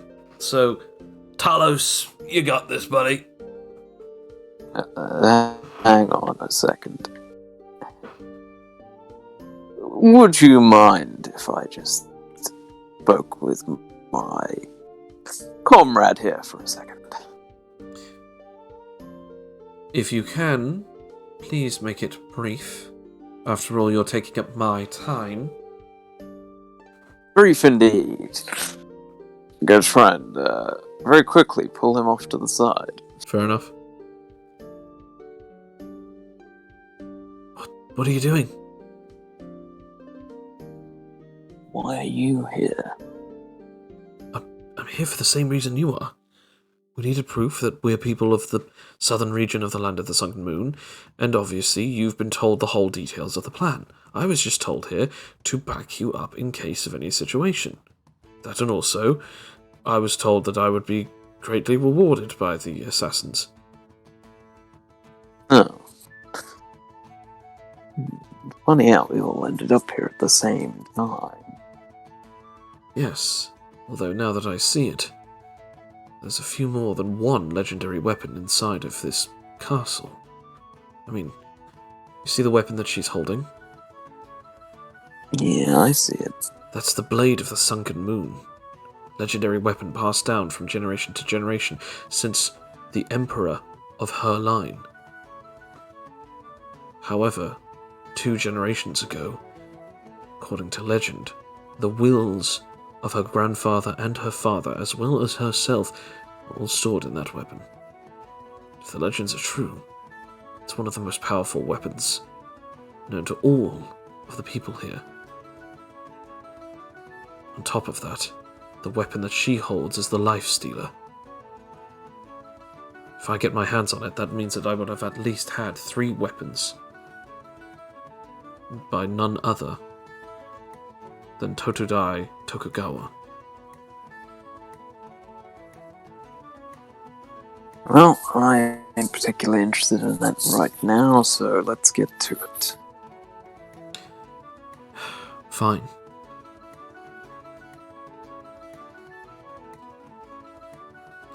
He then goes and sits down alongside you. Well, if you would be so kind as to let us speak first. That was my plan. Then as you can see, our bands here should tell you that we're a part of the worldwide tournament going on right now. I have seen the broadcasts from the Crucible of Avarice. I am not entirely stupid, if that's what you're insinuating. Are you entertained by them, or have some other opinion? The violence of which that is spread is rather unentertaining. However, their level of creativity in combat is impressive. I was told that the 2 of you either don't have powers or choose not to use your abilities in certain ways. Is that actually true? Well, I myself am not particularly fond of powers themselves. And no, I don't have any that I can use. I mean, are you sure about that, buddy? I mean, I'm personally a human, but I mean, you? Well, you're a little different than most of us, ain't you? Different, yes, but I don't exactly have any superhuman abilities to speak of. What power do you have, then, if that's the case? It's not really a power. He's being modest. He has the ability to make sure that anyone's powers don't work. Nice.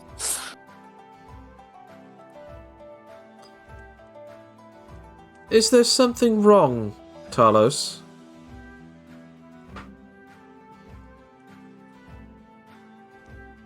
Why are we talking about my lack of abilities? Why are you here? I was told one reason, but I would very much like to hear your side of the story. I allowed you into my palace because I was promised something that you were to promise to me. Okay, well, I gather that as a prize for winning this Crucible of Avarice, we should be granted, if that man can be trusted, the Miracle Stone. An object that supposedly grants the power of a single perfect wish.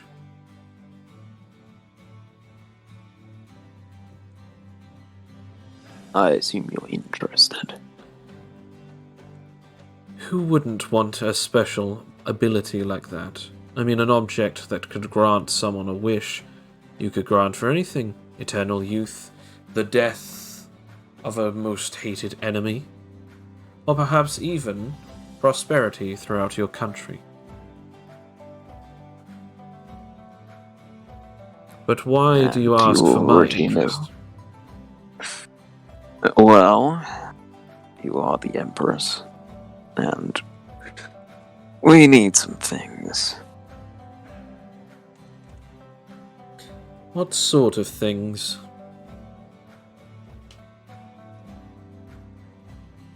Well, it would be nice of you to welcome us and compatriots into the city and the southern region.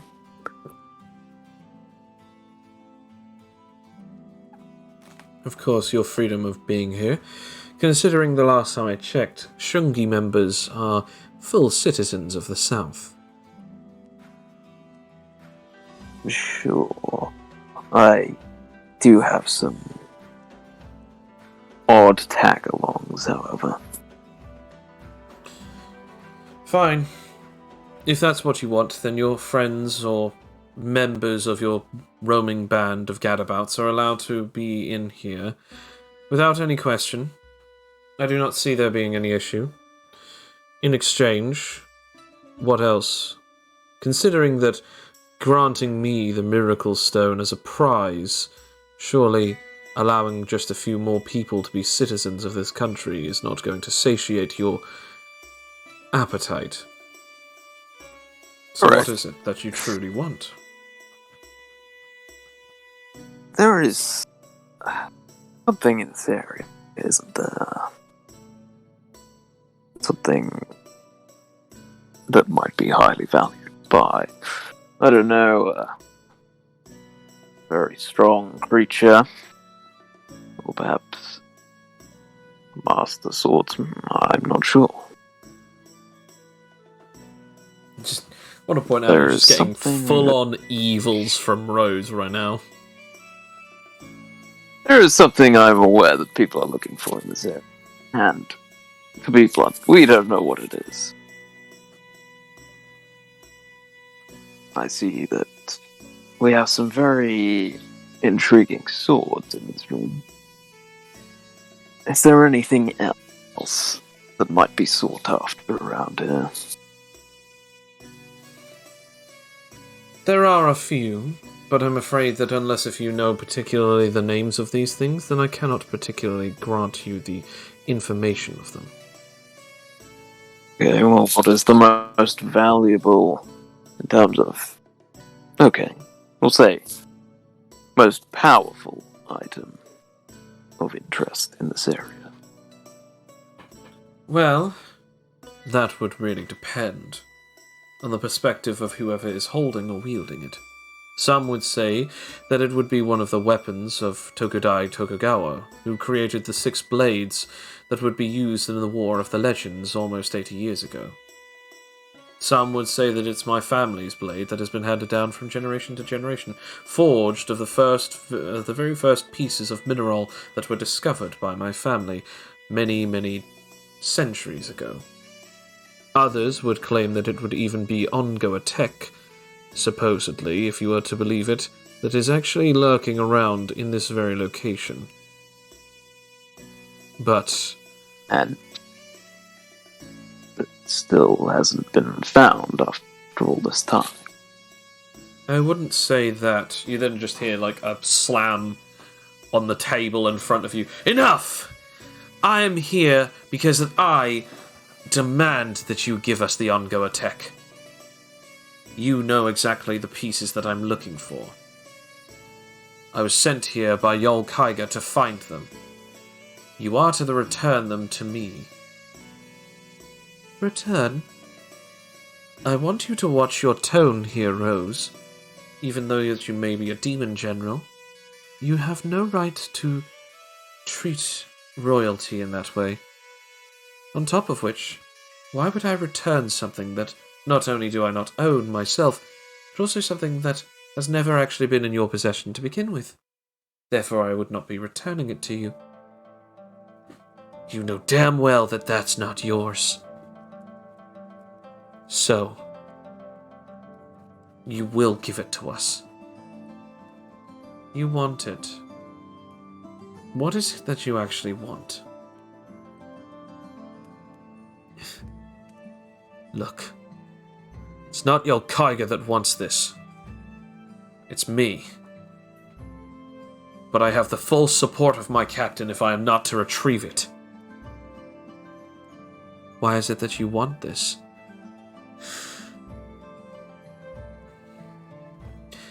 There's a reason of interest that I have it, and I must have it immediately. If you do not help me find it, then I will have no choice. My captain and I will have to bring down wrath upon you. Okay, I'm just gonna say something just here. I personally am on the side of Talos. I think that we're good with giving you the Miracle Stone, if you can at least tell us a little bit about, maybe where some of the legendary weapons are. I mean, I've only collected Dark Drift, and I have had hold of one of the blades previously, but it would be nice to have a couple others. Our bargaining is over, for the time being, considering Rose is being rather difficult. You know damn well that I deserve it! If you don't, you can say goodbye to your precious palace. Oh, and put your swords away. She looks over at some of the guards who are already drawing them. I could kill every last one of you, but I choose not to. Look. I am here for something important.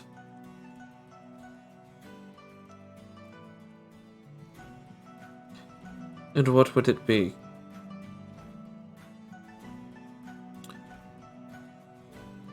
We now come back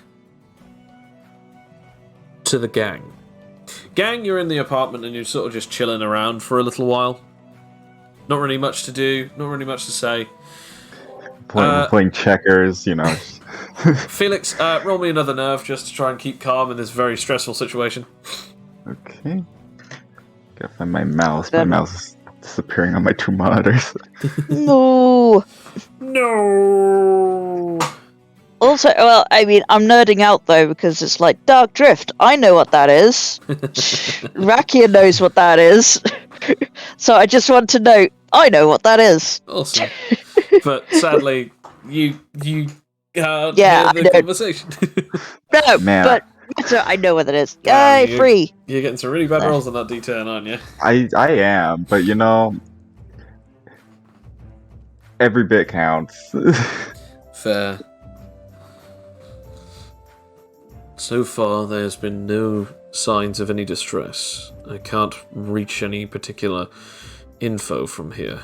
They might be in the dead center of the palace, which is even worse.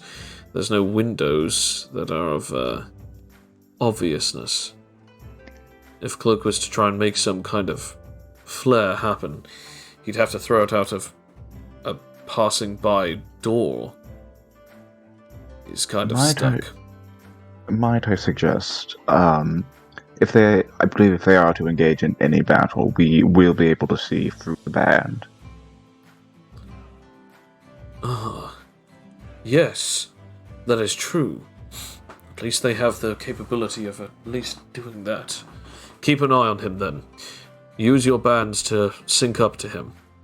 We might be able to at least find out what's going on. Even if we can't see until it's activated, we can at least know when it will activate. Will do. How many of you guys do this? I mean, Felix will do it since he brought it up. No, fair enough.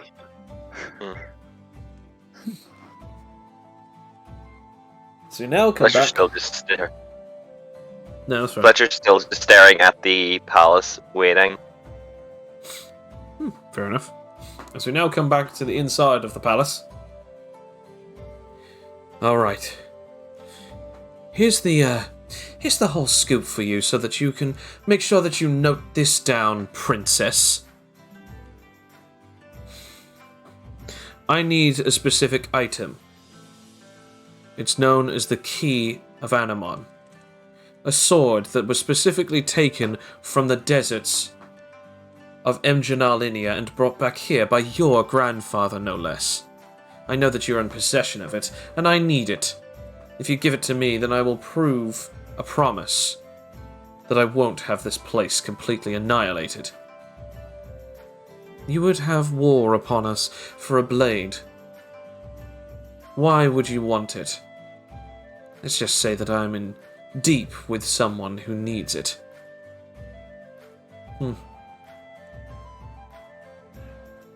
And if I was to say no, what are you going to do? Try and cut me down right here? You little... She then immediately attempts to pull out her blade when someone grabs the pommel of the weapon. It is what seems to be a man entirely clad in a white stonish armor. Is this particular individual bothering you, Empress? Get your hands off me. I wouldn't if I were you, Rose. No, thank you. He then lets go of the blade. Rose lets go of her sword as it slides back into the scabbard. The tension builds up within the room before she finally lets out a sigh.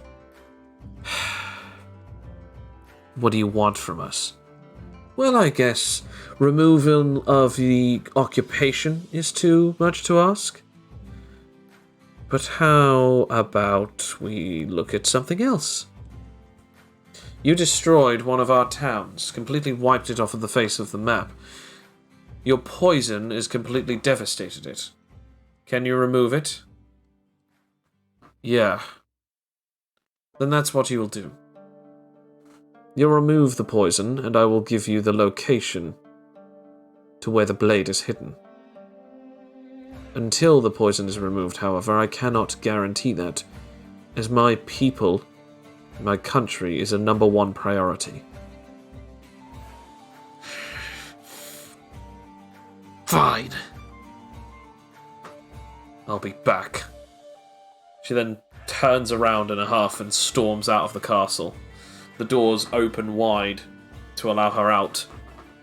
As during this time, one of the shinobi then says to the gang, "Wait, someone is coming out." It's only Rose. The others are still inside, and she doesn't look happy.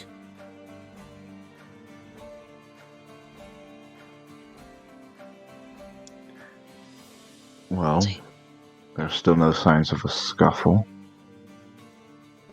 Shall we get someone to follow her? Keep tabs on her, maybe? Is anyone able to be stealthy enough to actually follow her? I Well, can literally be Fletcher. invisible. In that case, Fletcher, you follow her. Find out exactly where she's going and what she's doing. Whereas the others, we're here. We need to find out exactly what's going on. Understood. Be back as quick as I can. As Damn it. nothing happens. As I leave, As you through the front door. walk out, I'd say, I put my Rakia puts her arm on Fletcher, and just Fletcher, have you forgotten something? I'm carrying a lot of nerves, so I might need to leave those behind. Yes, and Oh yeah, there we because I go. just vanish. Fair enough. As, That's why I'm here. Thanks, Sensei, as it disappears into the distance. Begone! As we now return to Anarche. Anarche, you have been walking for a little bit, and now you finally see what this light is. It is now a river that is covered in a load, and I mean a load of rocks and trees, but sunlight starts piercing through some of the rocks and some of the trees. You can see the rushing water, and you can now finally see a way out.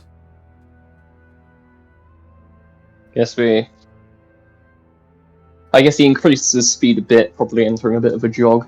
Fair enough. By the way, I should probably tell you that once the warden sees us, he's going to be pretty pissed. So we're going to need to get these... It's not like he could beat me in my current state anyway. Well, we're going to need to get these cuffs off you so that you're not holding back. So, I've got an idea. It's not a good one, but it could work. Go on. Well, this river will lead us to somewhere. This, after all, used to be an old well, and the river here used to actually be an entire oasis. But after, it seems as though when this place was entirely sunk, some of the rock formations actually dried up the well, and, well, created this weird, neat kind of cavern mixed with the jungle. We might be able to use something to get us out of here, but we need to break those cuffs, and I just know exactly what to do to open them. Alright, well, show me what we need to do. The problem is with void glass is it's basically equivalent to that of obsidian, except from it saps away your energy. So we need a little something else, something different, and I got it. Perfect thing for you. He then starts sort of wriggling around for a bit on your back. Okay, kid, you see that river? Yep. You're not gonna like this, but you're gonna need to jump in. Well, I could, in that case, smell some stuff. I could do it in the bath. Yeah. Also, before you do, you should probably let go of me. Oh, yeah. Is there somewhere safe we can... I'll just, sort of... It can be, laid down to sit beside the river. Yeah, well, I was more hoping to put him somewhere where he's not in... If he might help, put him somewhere where he's not in obvious sight, just in case. Okay. Yeah, you can do that. Sort of put him in between a couple of the trees and bushes. Yeah. When you finally do that, you finally lay him down, and he's able to sit down and sort of lean up against one of the trees. As you can now actually see his face, and now he can see yours.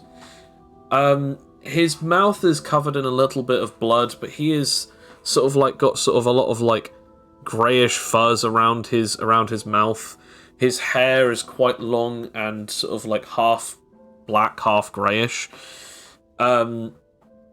Yeah, you can basically see that this guy has clearly not eaten very well over the last however long he's been here. As he said, he's been here almost 2 decades, but he said that the person who stayed here the longest before dying was 10 years. So you can see that okay, if that's true, then this guy basically somehow has been on death's door for over the 10-year time limit. Yeah.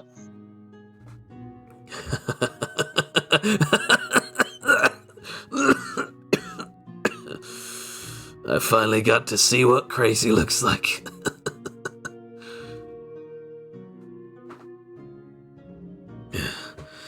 Now, by the way, you're gonna want to jump in that water, and trust me when I say this, you'll know it when you see it. Alright. Just in case I do die, is there anything else you want to tell me? Yeah. When you get in that water, it's nice and clear, so you'll be able to see something. Something a little different to the rest. And, since I already know what powers you have, I guess it's almost quaint, considering you'll definitely be able to tell the difference. Which one stands out?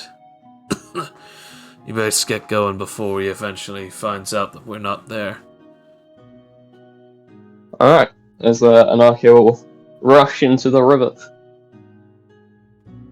As you jump into the water, you notice that obviously swimming is not really an easy possibility, considering that your hands are very closely No, connected together. Anarcho kind of let himself flow with the current, because struggling against it will probably prove more of an issue than a Roll solution. me endurance.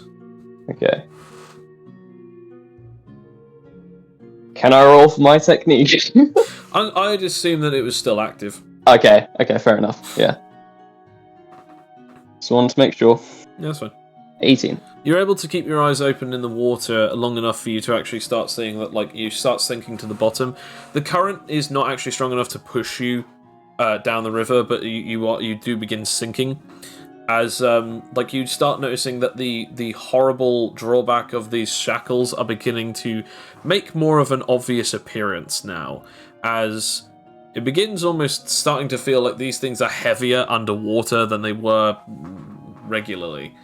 You begin sinking faster and faster until, like, you've gone about 3 meters deep. This is really bad, considering this means that the water is at least almost 1 and a bit, basically 120 centimeters above your head, maybe a little bit more. When you finally reach the bottom, they are grey rocks everywhere. Roll me an investigation check.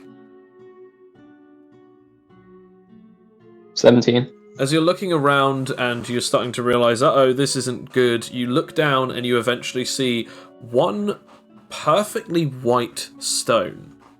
And I mean, like, almost like a pearl perfectly white. I grab that stone. When you do, you also notice that when you pull it out, there's also a chunk of animite. Oh. Is that attached to it, or just, like, underneath it? Underneath it. I will take that too. When you do so, what else will you do?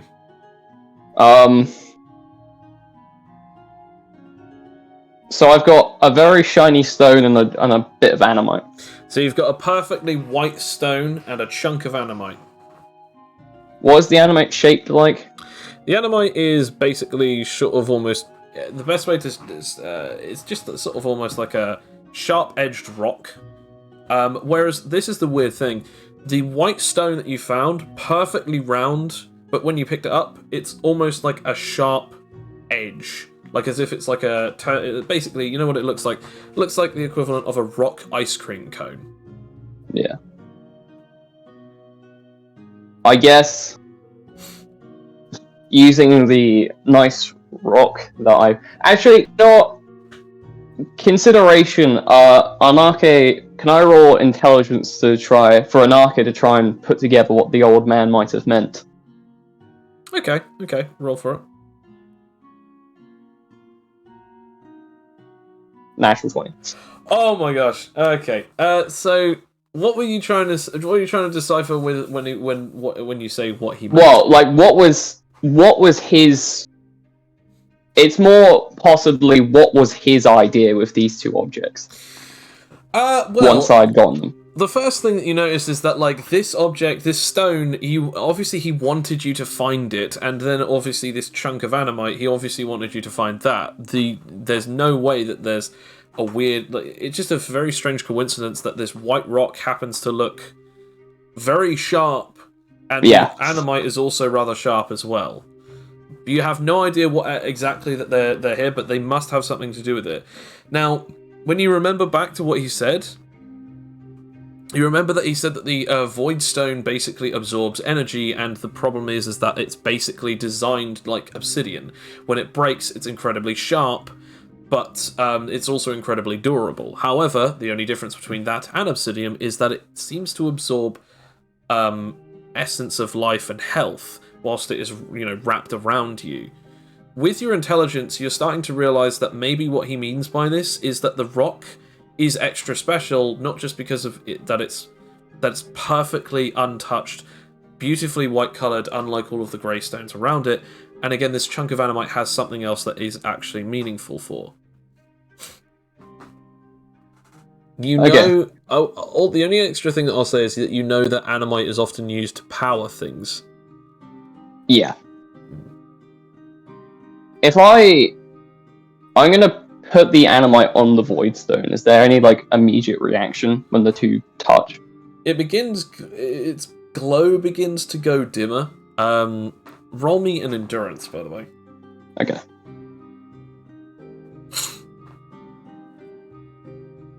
It's 11. You're not drowning yet, but you do feel that your lungs are beginning to start aching a bit because you've been holding your breath underwater. But yes, you do notice that the animite glow begins to dim a bit. As that happens, you can sort of almost feel like a certain essence of strength come back, but only temporarily, before immediately then just feeling like the animite is actually starting to dim. While I've got that sense of feeling, as I've kind of got a sense of desperation of trying not to drown, I would like to take the other sharp, pointed rock and try and smack it against the void stone cuffs. Which ones? The ones probably on my arms first. Okay. Roll me a labor, but with disadvantage, because you are underwater. Fair enough. Come on. I mean, it's That's technically that's a 12. Yeah, it's 12. You do that and you're like clink, clink, clink, and then suddenly this sharp edge of the cone-like stone scratches into it and takes a tiny chunk off of it, off of your right hand cufflink. Not enough for your arm to get out. In fact, it's still all the way around your arm, but a chunk falls off and it floats all the way to the bottom of this river.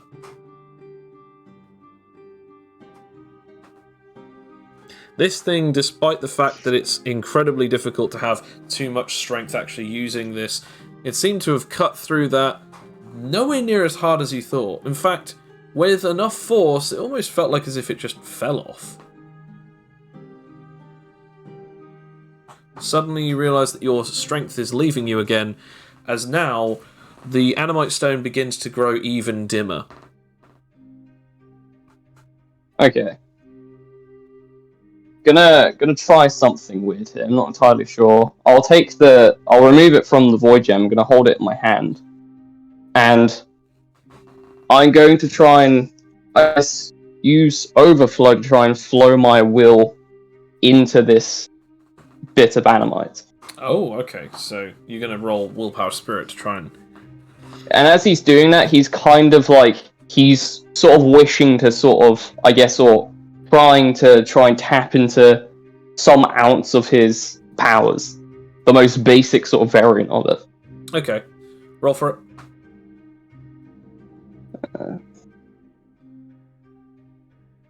it. 17. Okay. As you do so, you feel like a surge of your own essence hit this stone as it begins glowing even brighter, to the point of which that actually begins lighting up the liquid around you. At this point, the actual obsidian glass becomes less dark as it actually becomes like certain parts of the edges around it become more translucent, as it's almost like as if the darkness from the actual cuffs are actually beginning to wane and be pushed back by the light. As that happens, I then take the stone and go at it again. Okay, roll again labor, but with disadvantage. Okay. Oh, no, +5. Double 19. As he then slam into this thing. You then just feel it like crunch into it as it breaks off of the hand that it was placed on. With you, holding the. So basically, I'm going to imagine it that you have it in your left hand, the chunk of white stone, and you have the chunk of Animite in your right hand. As you slam it, the chain is no longer, the handcuff is no longer on your right hand. Okay. The glowing continues, however, roll me endurance. Oh boy.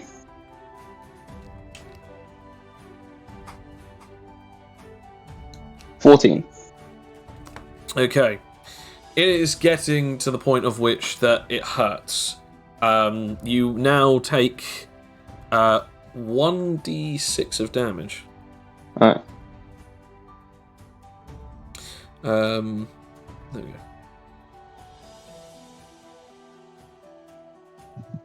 4 points. Alright. In my current state, it would still be way too hard for me to try and swim upwards, wouldn't it? With just one arm. It would be a lot easier. However, you'd have to put the Animite chunk in another pocket. A pocket. Yeah. Alright, I'll put the Animite chunk in a pocket, and I will try and swim upwards. Okay, roll me labor. This time, no disadvantage. Nice. 16. You get up to the surface. At this point, you are now finally submerged. You are now finally no longer submerged, and you are now floating above the surface of the water. Can I swim back to a bank to sort of get up?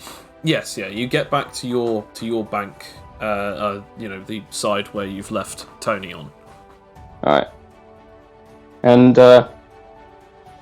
I guess I swap the hands so the Animite's in my other hand. So I have the stone in my right hand. Yep.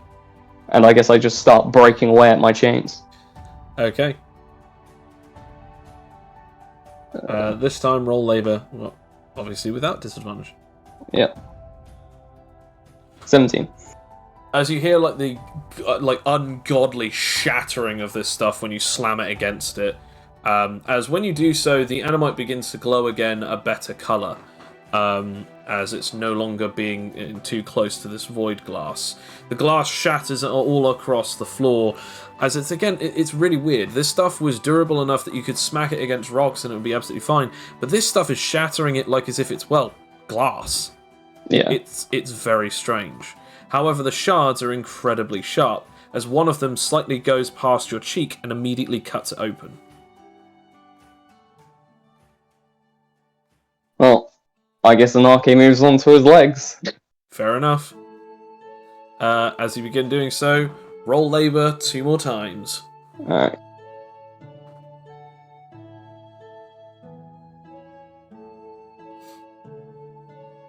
$17. When you shatter the next one, you now suddenly feel an ounce of your super strength come back. At this exact point, you are either allowed to roll with advantage with your current modifiers, or normally with half of your modifier. I'll do half, so I'll roll plus 10. Okay. Oh wait, no, it'd be half of 5, wouldn't it? So it'd be 2. Do you have 2 or do you have 6 now? 6, yes, it's So 3. plus 3, so yeah, so 8. Yeah. 13. As you finally do it, you slam this white rock into it and shatter it apart, as now some of the chunks fly out and hit the other leg, cutting it a little, as the pieces aren't stuck in the wound, they just slide past. Yeah. You are now free, as you feel your entire body surge with power again, as you feel your muscles bulk up, as you are now back to the strength that you were at less than a couple of days ago. I immediately rush over to Tony. Yep. And I open up my pocket dimension. Okay. And I pull out food and water for him. Ah, okay.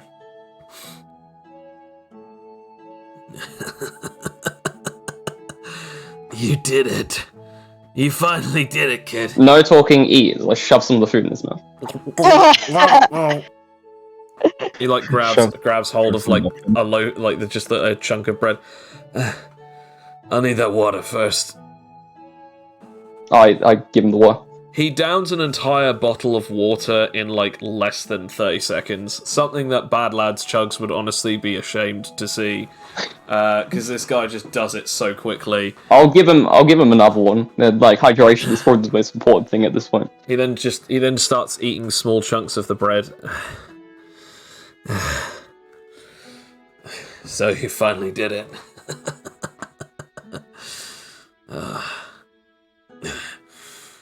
Funny thing is, I really didn't think that you would have pulled that off. Hell, I didn't even think the rock would have worked. Chunk of animite. Well, kind of had to use a bit of ingenuity, it didn't. It stuck for a moment. Well, let's get these things off me and let's begin getting the hell out of here. Yeah, I very carefully with my super strength just start taking the cuffs off of him with the stone. Again, the stone shatters through these very quickly and very easily. Thankfully, because these aren't on you, it's actually a lot easier for you to do it without actually hurting yourself or hurting Tony. You break them off of both of his arms, and now he is finally able to then just sort of breathe a sigh of relief. Now, you can't fight in your current condition, can you?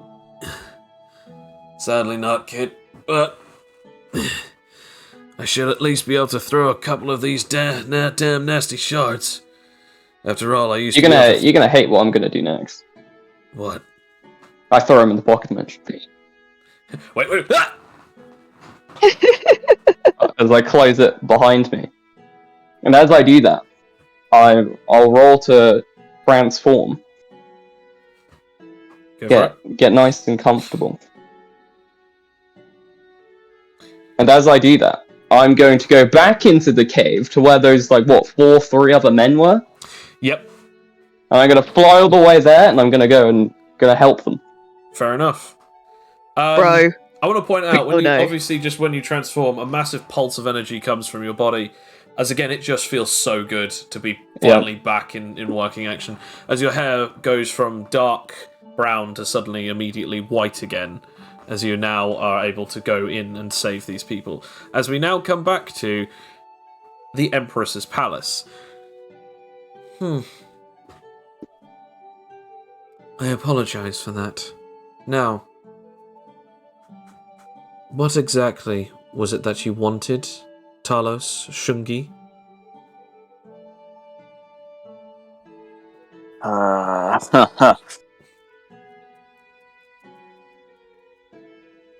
I was wondering, why do you bother putting up with that behavior from pirates like It is because that their boss has shown more than enough capability of murdering people, regardless of their level of strength. He is a monster.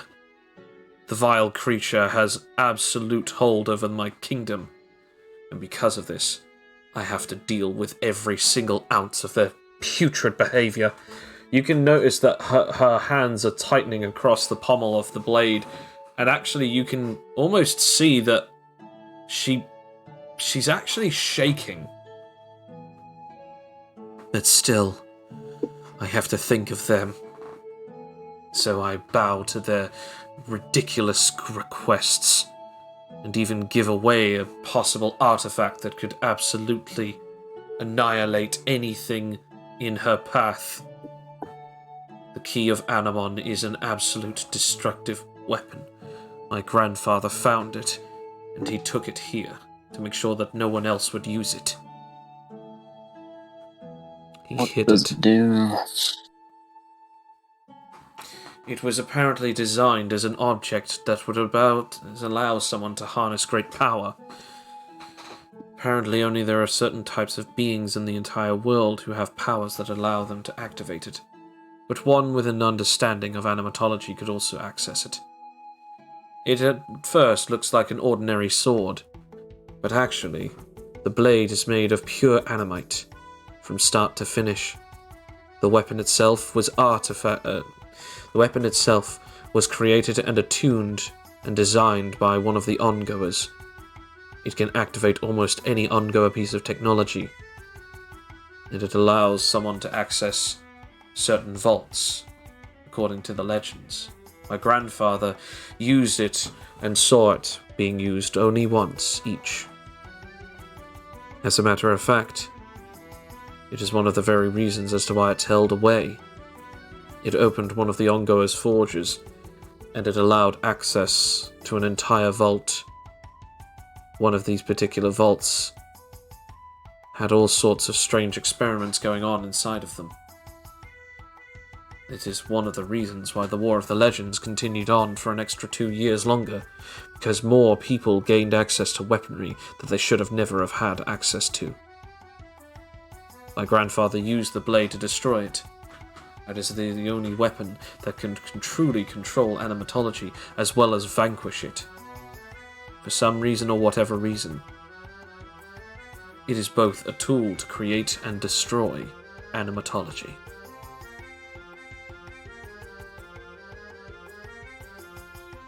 Okay.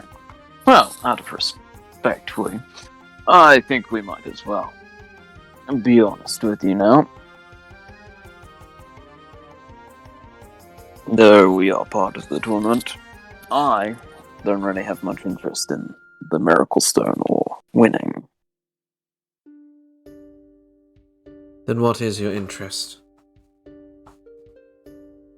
Well, on my current path, this is simply an obstacle. We've come here to rid you of this pirate plague, And do you think that you can do that when you're not even truthful to what your abilities are? I'm not a fool, I can tell that you're not human. Not fully human, anyway. Well, to most people in this region, I might as well be. And what's that supposed to mean? Well, my powers will only have an effect on other people with powers. Yeah, I mean, my dude right here straight up nullifies powers. Your ability only works on those who have them, because you stop them. Well, what is your name again? Talos. Well, Talos, of the Shungi clan, you have my full support.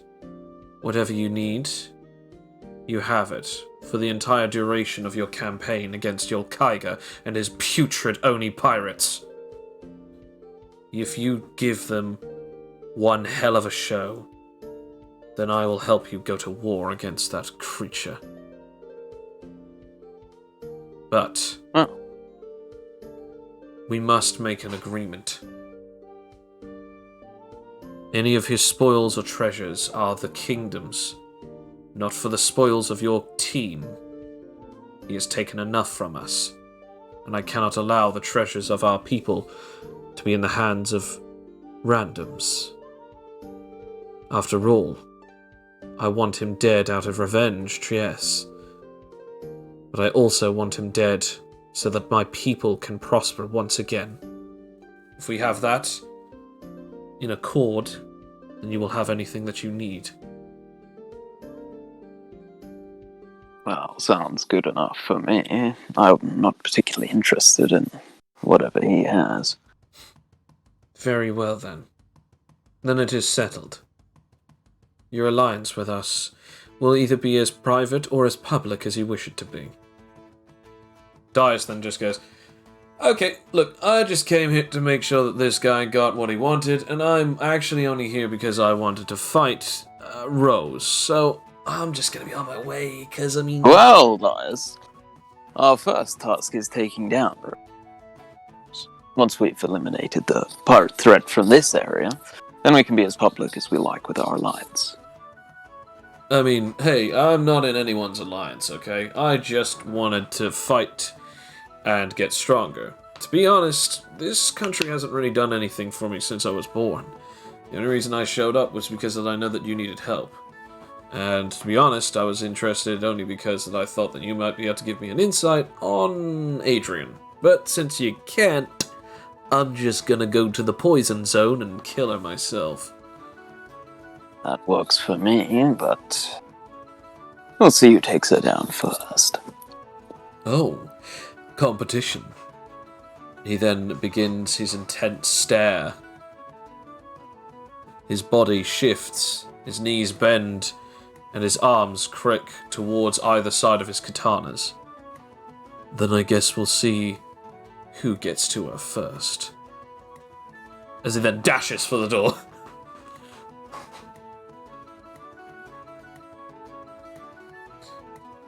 Okay, well, nevertheless, I'm assuming that you are going after her in the town that she destroyed.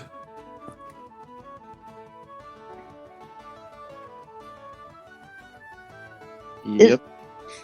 Yes, I thought Cloak was muted then. In that case, I need you to at least find out something from her before you do actually end her life. She was interested with the key of Anamon for some reason. I need to know why. She seemed to look desperate, and she even claimed that it wasn't for Yol Kaiga. If she wanted it, then why would she want it for any other reason other than to help her captain? So find out who or exactly what is the purpose for her sudden desire in this weapon. Right, Dias. Oh, Dias has already left. Hello? Can everyone hear me? Oh, yeah, I mean, I can. Yeah, just Okay. the Cloak's thing went a bit, screwy. Okay. Bill, can you hear me? I can now. Okay. Yeah, basically, Dias already bolted out of the door, and the Empress is basically asking you for one last favour, which is Rose, for some reason, Rose really desperately wanted this key of Anamon, but even claimed that it wasn't for her captain. So the Empress wants to know, before you kill her, to find out exactly why she wanted the sword. Is also something I'd like to know, so that works. Very well. If there is nothing else, then our accord is finished. For now. Alright then. I assume that you just now leave. Yep. Casually walk away. You leave the you leave the palace and you go out. Eventually, you are met up by your team as they have left the apartment and met up back with you, informing you that Fletcher has fled, only to basically be keeping an eye on Rose and following her. However, this kind of leads in a very difficult situation, as Rakia can't sense or a trail from Fletcher, due to the fact that, whilst he's intangible, he gives off no scent. Ah. Well, again, if Fletcher gets into any battle, we do have ways of knowing that. Indeed. And I believe the band can track location, right? You can track his location as long as you know his name, which all of you actually know both his first Yeah. and second name, so yeah. Fletcher Motame. Motatame. Fletcher Motorway. Fletcher Motorway. I want that to just be another character later on in the campaign, just called Fletcher Motorway. Fletcher Motorway. I drive a car really fast. It's my way or the highway. Matatame is the correct pronunciation. Matatame. Sorry. Matatame, okay. Either way, it doesn't really matter. It's a fictional character. So, I'm assuming that one of you activates the band to find out where his current location is? Yep, Yeah. I'm doing that. My Fletcher Motatame. As you make a mad dash towards the location, I'm assuming. Cloak, you already tell them everything that happened in there? Yeah. You are now in the know of what happened. Nice. Achieved! Wait a minute, hold on a second. Like, do you mention the sword that Dias had in any way, Nope. or? Okay, Not of much interest Forget about to me, so... I mean, also, Fair just to enough. throw this out there, you've already seen the sword in person before, or should I say? oh, so I've already, so Yeah, I that already one. know. So I already Yeah, know. so you already Okay, know, I 'cause know. I mean, I know. are you talking about the knowledge perk that you have that tells you the Yeah. information on the Dark Rift? Yeah. All Yeah. you would have done is when you read about that, it's like, oh, so that's the sword that Dias had, or even, oh, that reminds me of the sword Dias had. So either you've made that connection, or the connection hasn't been fully made yet, but you know of either these two separate objects. Like either, okay, I know about the Dark Drift, and also there's a sword similar to that Dias stole from this one guy, or, oh, this is the sword that Dias stole from that one guy. Either way. Sorry, I forgot that he That's already fine. had that. No, that's Never mind. But now you have, yeah. But yeah, as you adjourn towards basically following him, Fletcher, you've been following her for a while now. Are you using just phasing, or are you using interdimensional intangibility? Intertensile invisibility. That's it. Yeah. Are you using that? Yes. Okay. Roll SP again to keep it up. Come on. Come on. As long as I don't get another nat one. Hey. Hey. So you're staying Undetectable. invisible as you basically watch her storm off, and then eventually she just gets to a certain point where she meets up with some of her crew. I'm assuming that you at least have you're not intangible to light, because otherwise you wouldn't be able to follow her. Are you, however, intangible to sound? No, because I would need to be able to hear what they're saying. Okay. You basically hear that she says to basically some of her crew, she just goes, "This was an entire waste of my time. I will be back momentarily. I need to go and fix something. Then the Empress Witch will be able to give me what I need. And then finally this will be all done and over with." "But Captain, if this does happen, will Fergus finally leave you alone?" "Hopefully. Now get back to work." She then continues going forward as you follow her. Eventually, she gets to the edge of the the edge of the capital, nearing the forest.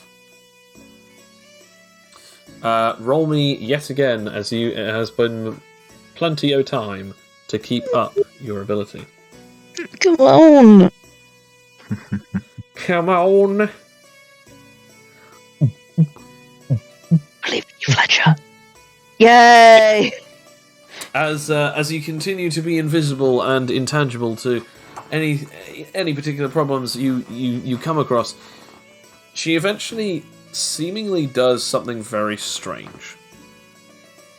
Oh. As suddenly something bursts from her back, and it looks like a giant pair of weird dark purple wings of liquid that then solidify and immediately burst around her, flapping, and allow her to jump incredible heights as she begins gliding off into the sky as you watch her from a distance. Do you attempt to try and keep up with her despite her new flight?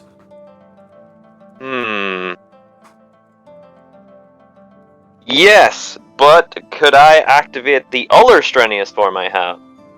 Yes, you can. I will activate Via Swimmer Rush to hopefully be able to keep moving and keep going fast enough that I can keep up. It succeeds, as it is a 15. Nice. Oof. You do so.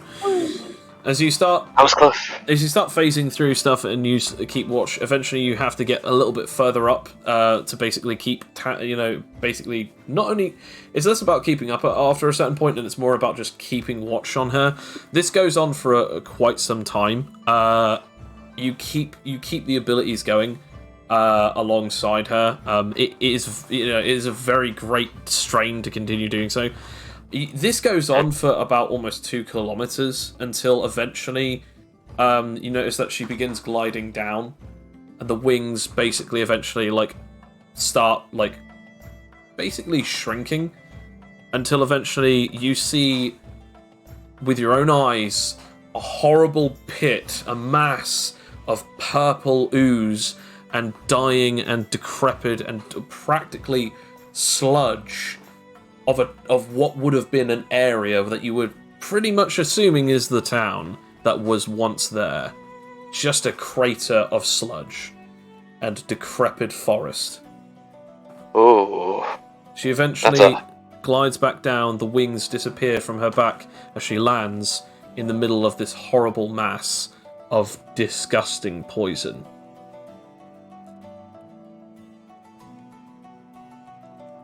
What's she currently doing then? She's just standing there in the middle of it, looking around for a few seconds. And then immediately she just lets out this horrible scream of what seems to be either in rage or fury or frustration. She screams as her body sort of crumples for a second, as her knees bend and her elbows do into her stomach, as she screams and screams.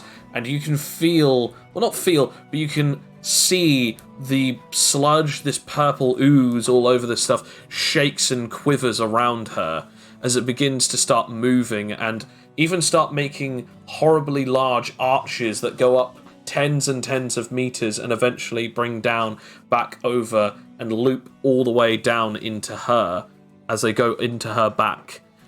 All from, again, a massive range.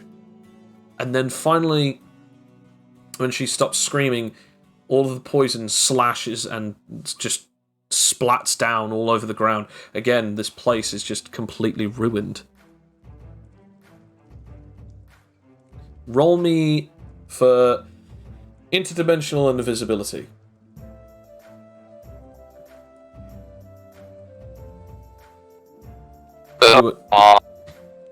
Okay, that's fine. You're no longer invisible, but you're still intangible. Roll me again to keep up your strenuous form. Your other one. Speed.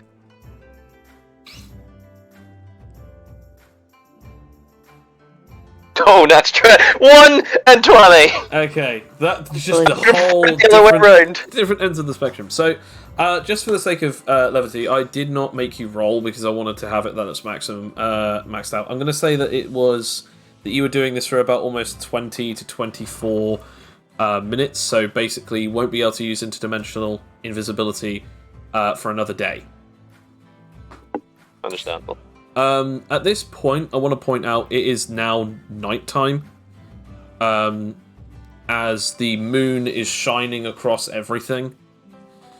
You can then just sort of hear a fade breeze on the trees that you're still sort of phasing through. Just to watch out at her. Now the trees that you're on aren't currently dead or dying from the poison as they're not touched. But you can still see over and look into this town, this horrible hellscape. As you do so, you can hear some creaking and crackling of some trees behind you. Oh, can I see where that's coming from? You turn around and you see a silhouette sort of growing out of the top of one of the branches near you. What a terrifying sight it is. I wouldn't exactly wish to be on the bad end of that. As you sort of not sure at first if you recognize this or not.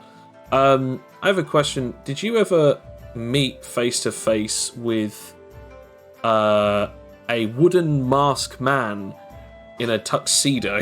Oh no! I may have cut through the torso of one. Yeah, you've met him before, yeah. Oh no. As you see, just growing out of this tree is, again, a wooden masked man in, a black tuxedo. Cleathoth. Cleathoth. It's impossible to imagine the wrath of one of these demon generals. I wouldn't possibly want to be in the crossfire of that. Those people had perished in such a gruesome way that even their insides melted. Their skeletal structures eventually turned into slurry, and they all became nothing but mush. So why? Horrendous. Why is she back now, of all things? From what I'm getting from just passing knowledge, she's came back here to write, I guess, a mistake. Because I'm assuming this is the same time that people have been talking about that she wiped off the map. And considering she was just in the Grand Palace, and there was no seeming scuffle, maybe she's been told to fix. Why would she be told to fix something? These questions are all just so small, in the grand scheme of it, considering the only reason that she's here is to show her frustration. She possibly has no way out, but her frustrations are short of fear, perhaps? Something is disturbing her.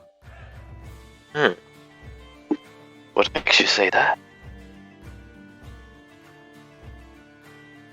An educated guess, you might say. I'm not one for understanding all of the intricacies of pirates, but I know a distraught human being when I see one. In a way I can relate. You don't put that kind of pain on others. Tell that to the entire town that we're currently standing in front of.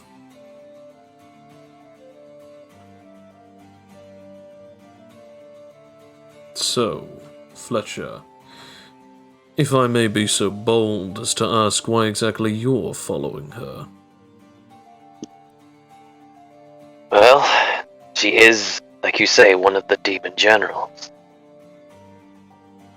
Probably one of the highest priority targets other than the big man himself.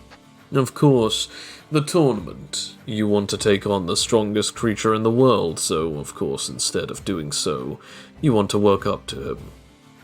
Noble, if not stupid.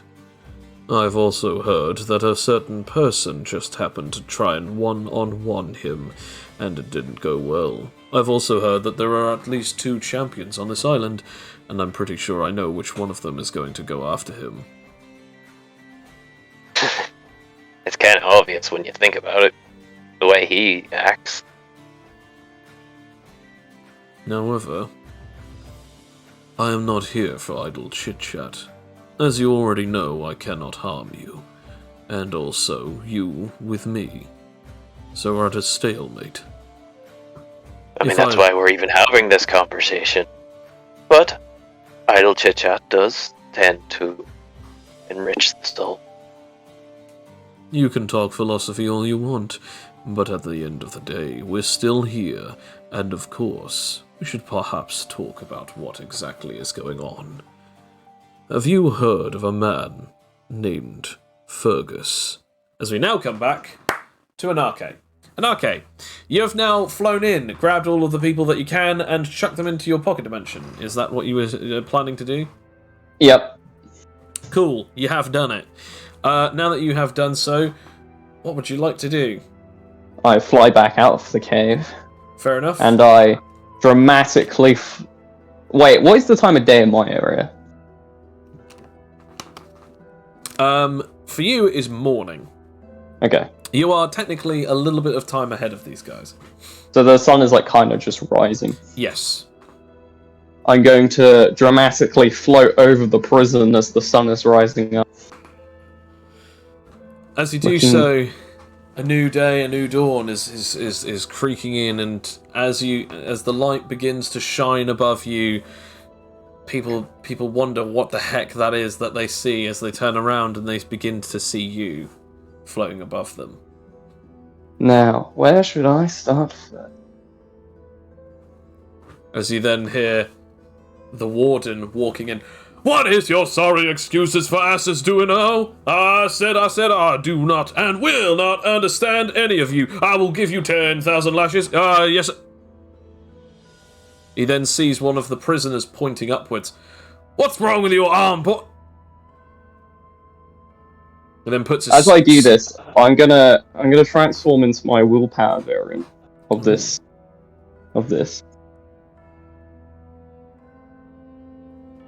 31. What happens? You might want to keep that down.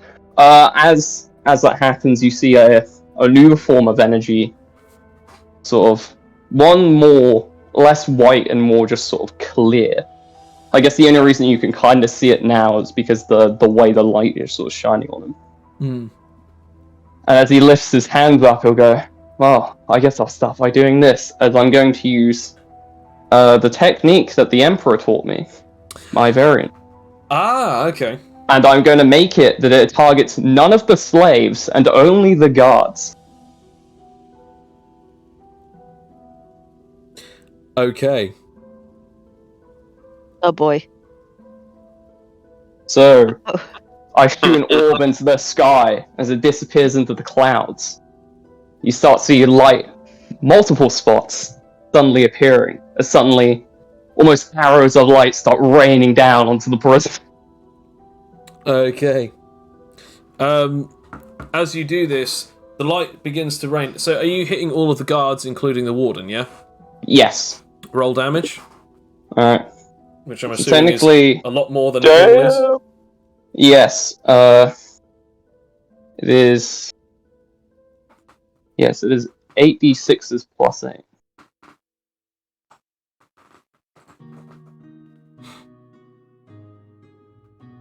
Jeez. As the damage begins to rain. Oh, I should roll for the turns. Fair. 3.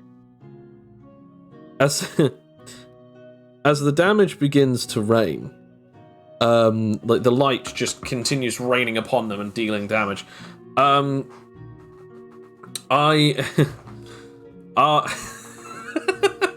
As it just keeps hitting them down, just like showering on all of these different targets. There's about like 6 or 7 of them, and then the 8th one is the warden, as you just keep raining the damage on them again and again and again and again. It pretty much, the warden is the only one who can actually fight back at this point. As he attempts to basically try and do something where he tries to sort of like wave his hand roughly in your direction. How would you like to react? How many people are around him? His... Like prisoners? There's only one beside him. Okay, kind of an issue. But again, the light beams are obviously, as I said, like, only hitting him. Yeah, no, those ones are specifically just targeting. No, I was gonna throw an AoE, but if there's a prisoner next to them, I'll just dodge out of the way using flight. Okay. Yep. If you want, you can... Yeah, that's 5 above. If you want, you can also do a blast. So... Sure, I'll shoot him with some energy. Okay. Damn. Nice. As he gets hit by this blast, it doesn't break his vitality, but it does stop him. I see, boy, you've got some spunk, you've got some gear. I see you're strong, but you ain't nothing compared to my captain, and you ain't nothing compared to me, boy, 'cause I own you in this prison. Is it now your turn? I just look at him. Just in the actual center prison, like I guess in the actual building. How many prisons are there? Or are they all outside? Most of them are outside, but there are a few in the inner built cells and stuff like that. But there are about maybe 20 to 30 different people here. Oh, I'm trying to save everyone as a pain. Just want to blow up the building. In that case, then I'll fly down, and I'll just punch this man in the snores. Okay, roll for it. Oh no, take 1 away from that. So technically, I mean he beats me anyway. Yeah. So as you as you like go to like throw a punch at him, he pretty much like slaps you like in the chest, and it just hits you with like this big fold of spatial damage as it deals. It deals 18 points of spatial damage as it just hits your chest. As it then also pushes you back about 10 meters. I'm assuming that you're still somewhat flying? Yeah, I'm flying like just a bit above the ground. Okay.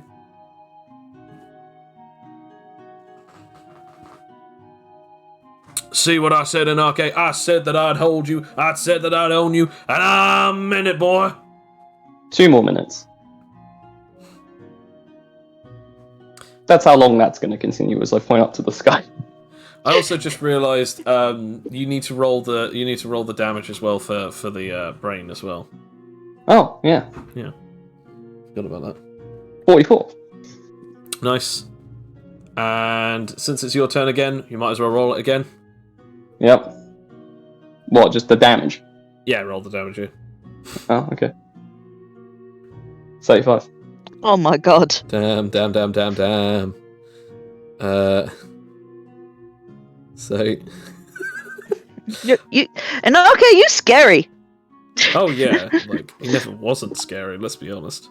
Yeah. This is just bullying. As the rain of light, he's like, I will kill you. As the clouds of light finish, and he's just like stumbling, like, time to give up. More. His hands, his eyes. You can see as his glasses fall off of his face, his eyes roll into the back of his head, and he lands on his back as his glasses fall off, and then they fold up on his chest. I take the glasses. And I put them on! I'm going to point out, the rain of damage also defeats all of the other 7 guards, as everyone who has any energy left goes, yay! Or, yeah! Woo! Or, I put on the glasses and I go, as new warden, we're breaking out of here! They cheer as much as they can. A couple of them are still basically lying, folded onto the rocks, going, "Yay!" I then open up a fairly large pocket dimension. I don't know if you want me to roll for that. No, you don't have to. And I go, all of you get in there. They all then charge in. All of the ones that can. Some of them still lifting each other. I'll help any of the ones that really need it. You now officially have 41 people I will add that to my inventory. Yeah. 41 people. 41 people. Inventory contains 41. 41 people. 41 people. Oh, and wait, is Tony in that count? Tony is the 41st person. So I will add 40 people and 1 Tony. 40 people and 1 Tony, good. It's like the 151st Pokemon, you gotta have Mewtwo in the count as well. Exactly, you gotta catch them all. As we now come back Strange to... is 15. As we now come back to the rest of the group. The rest of the group, you notice that he's actually, Fletcher is actually, going off in quite a high distance. His speed is suddenly picking up. Do you continue after him? Yeah, I suppose so. He leaves, he leaves the edge of the town. He's now almost 2 kilometers outside of the capital. Oh boy. Do you still continue after him? I Fletcher mean, doesn't have a phone, does he? no. Fletcher doesn't know. Yeah, we gotta fix this. We gotta Yeah. get you guys electronics. I know this is not the place where Utility Lily, and I feel, is just in the background saying, "That's what I've been saying." Oh my Like- god! I can't be the only one in the party aside from I assume Utility Lily Yeah. with Hmm. some form of We'll need to get her contact. number now. Oh yeah, yeah. I just imagine like months or years down the line, like at some point, there's just that moment where he's just scrolling through like his accounts, like his contacts on his phone. Suddenly, like there's just like Utility Lily, and it's just like his wife goes, "Who the fuck is Utility Lily? Huh?" You don't know, honey? That's the famous streamer. I did battle with her. Anyway. That's the famous streamer that I committed war crimes with. So are you guys Oh, only war crimes, thank goodness. only walk up? Yeah. Yeah. Okay. Do you guys continue out of the forest and follow up, even though it's now beginning to get dark? I think Rakia wants to, because he's just gonna make sure that Fletcher's okay. Fair enough. Does everyone else follow along? I guess so. The bands, Yeah. I want to point out the bands allow you to also because something that by the way, just real quick, Felix. Something that Tendra also told you off screen is that the bands can also be used as torches, so you can actually allow them to glow in the dark, so that you can now actually see better and use them, so that you can actually run along and not have to worry about the dark so much. Oh, Yeah. oh no. I sense for great foreboding. But yes, you turn them on, and then you basically begin running, obviously, towards it. As we come back to Cleofoth. You see now, she's beginning to attempt to remove the poison from this entire place. I wonder exactly, why exactly do you know if she is or isn't a danger? It's not because of her power. It's because of her attitude, her mentality, and exactly what it is that is cusped with the power level of her own abilities. Someone could have the weakest ability in all of the superhuman societies, but yet have the greatest ideology and mentality to use it.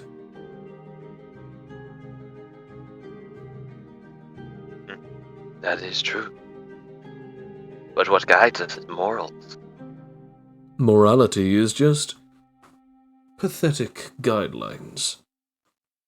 After all, there are so many of us who have reached certain heights without morality. Some of us even claim to be gods or devils.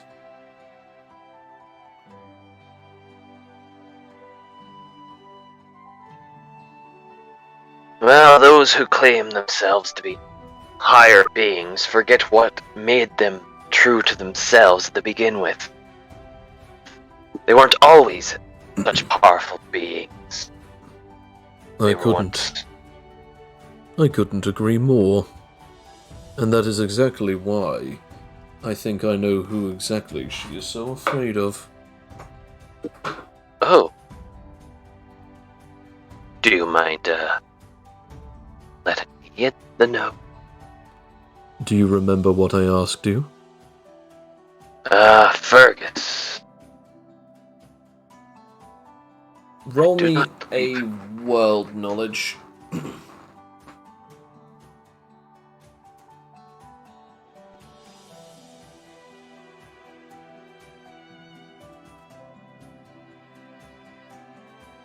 Oh, Yeah.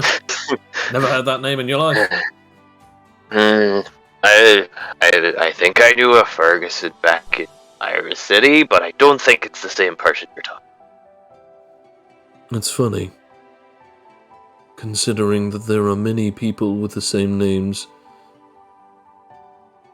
But I wonder, is it perhaps this exact same person who has affected so many people, you should be wary. I best get going now. After all, you're about to have company. He begins shrinking into the wood. Now, be a good little nomad, and escape whilst you can. As he disappears. Fletcher will immediately look to where Poison Lady was. She is beginning to soak up a bunch of the poison as it comes back to her, and it just disappears into her skin. The slurry is disgusting and it is being removed, but it's definitely not undoing the damage that has been done to the entire ecosystem here. It's just meaning that it isn't going to spread any further. Meanwhile, I guess you suddenly... Can I phase into the tree? When you do, you suddenly, you sort of go into the tree, and when you do, are you going down or up on the tree? Down, so it's thicker, so I'm actually more, When you begin inside doing the tree. so, you sort of go down, and then suddenly you just see something very weird. You see the bottom half of the tree, which is weird, because you shouldn't be able to see that, as you suddenly realise, the top half of the tree has just been cut down, and I am still inside the top half. As the tree begins falling with you inside of it, you then just see a guy, sort of holding a blade in a blue gi and a very crazed look on his eyes as he's then waving his other free hand at you with your head sticking out from underneath the tree. That guy looks familiar. As the tree finally slams down to the ground and you then hear him hit the ground, you then just hear, I remember you. If I was remembering correctly, that would be... Yes, you are Fletcher. Yes, that is me. Oh, I've seen your face before. Dias Miyamoto. I actually fought your team once, although you got knocked out by a friend. Oh, yes! Good times. During the first day of the tournament. Oh, I was really looking forward to fighting you. Sorry if I gave you a scare, I thought it would be quite funny. Hey, it was no matter. What's life without a good scare? I'm assuming you'll part with the cloaked stranger friend man that claims himself to be a member of the Shungi clan. I'm actually just passing by. I just need to fight her, so if you could just... Oh, hold on. You're fighting Rose over there? Why wouldn't I be? I know this is going to be a very strange request, but could you actually wait a few moments? She's clearing up the slurry over there, and I would actually, not have an ego disaster. He kneels down face to face to you, and he goes, unless if you're going to give me a time bargain of some kind, I'm either going to start cutting you or her. You know what? Why not? Let's have a sparring match right now. Sure, sparring. And that is where we shall end our session. Oh, no, it's already going wrong. Well, Fletcher. thank you very much, everyone, for listening. As always, this has been the Anime Tales Tabletop RPG Crucible of Avarice. And thank you, everyone, for watching, and thank you, everyone, for playing along. And as always, have a wonderful night. Bye. Bye. Take care!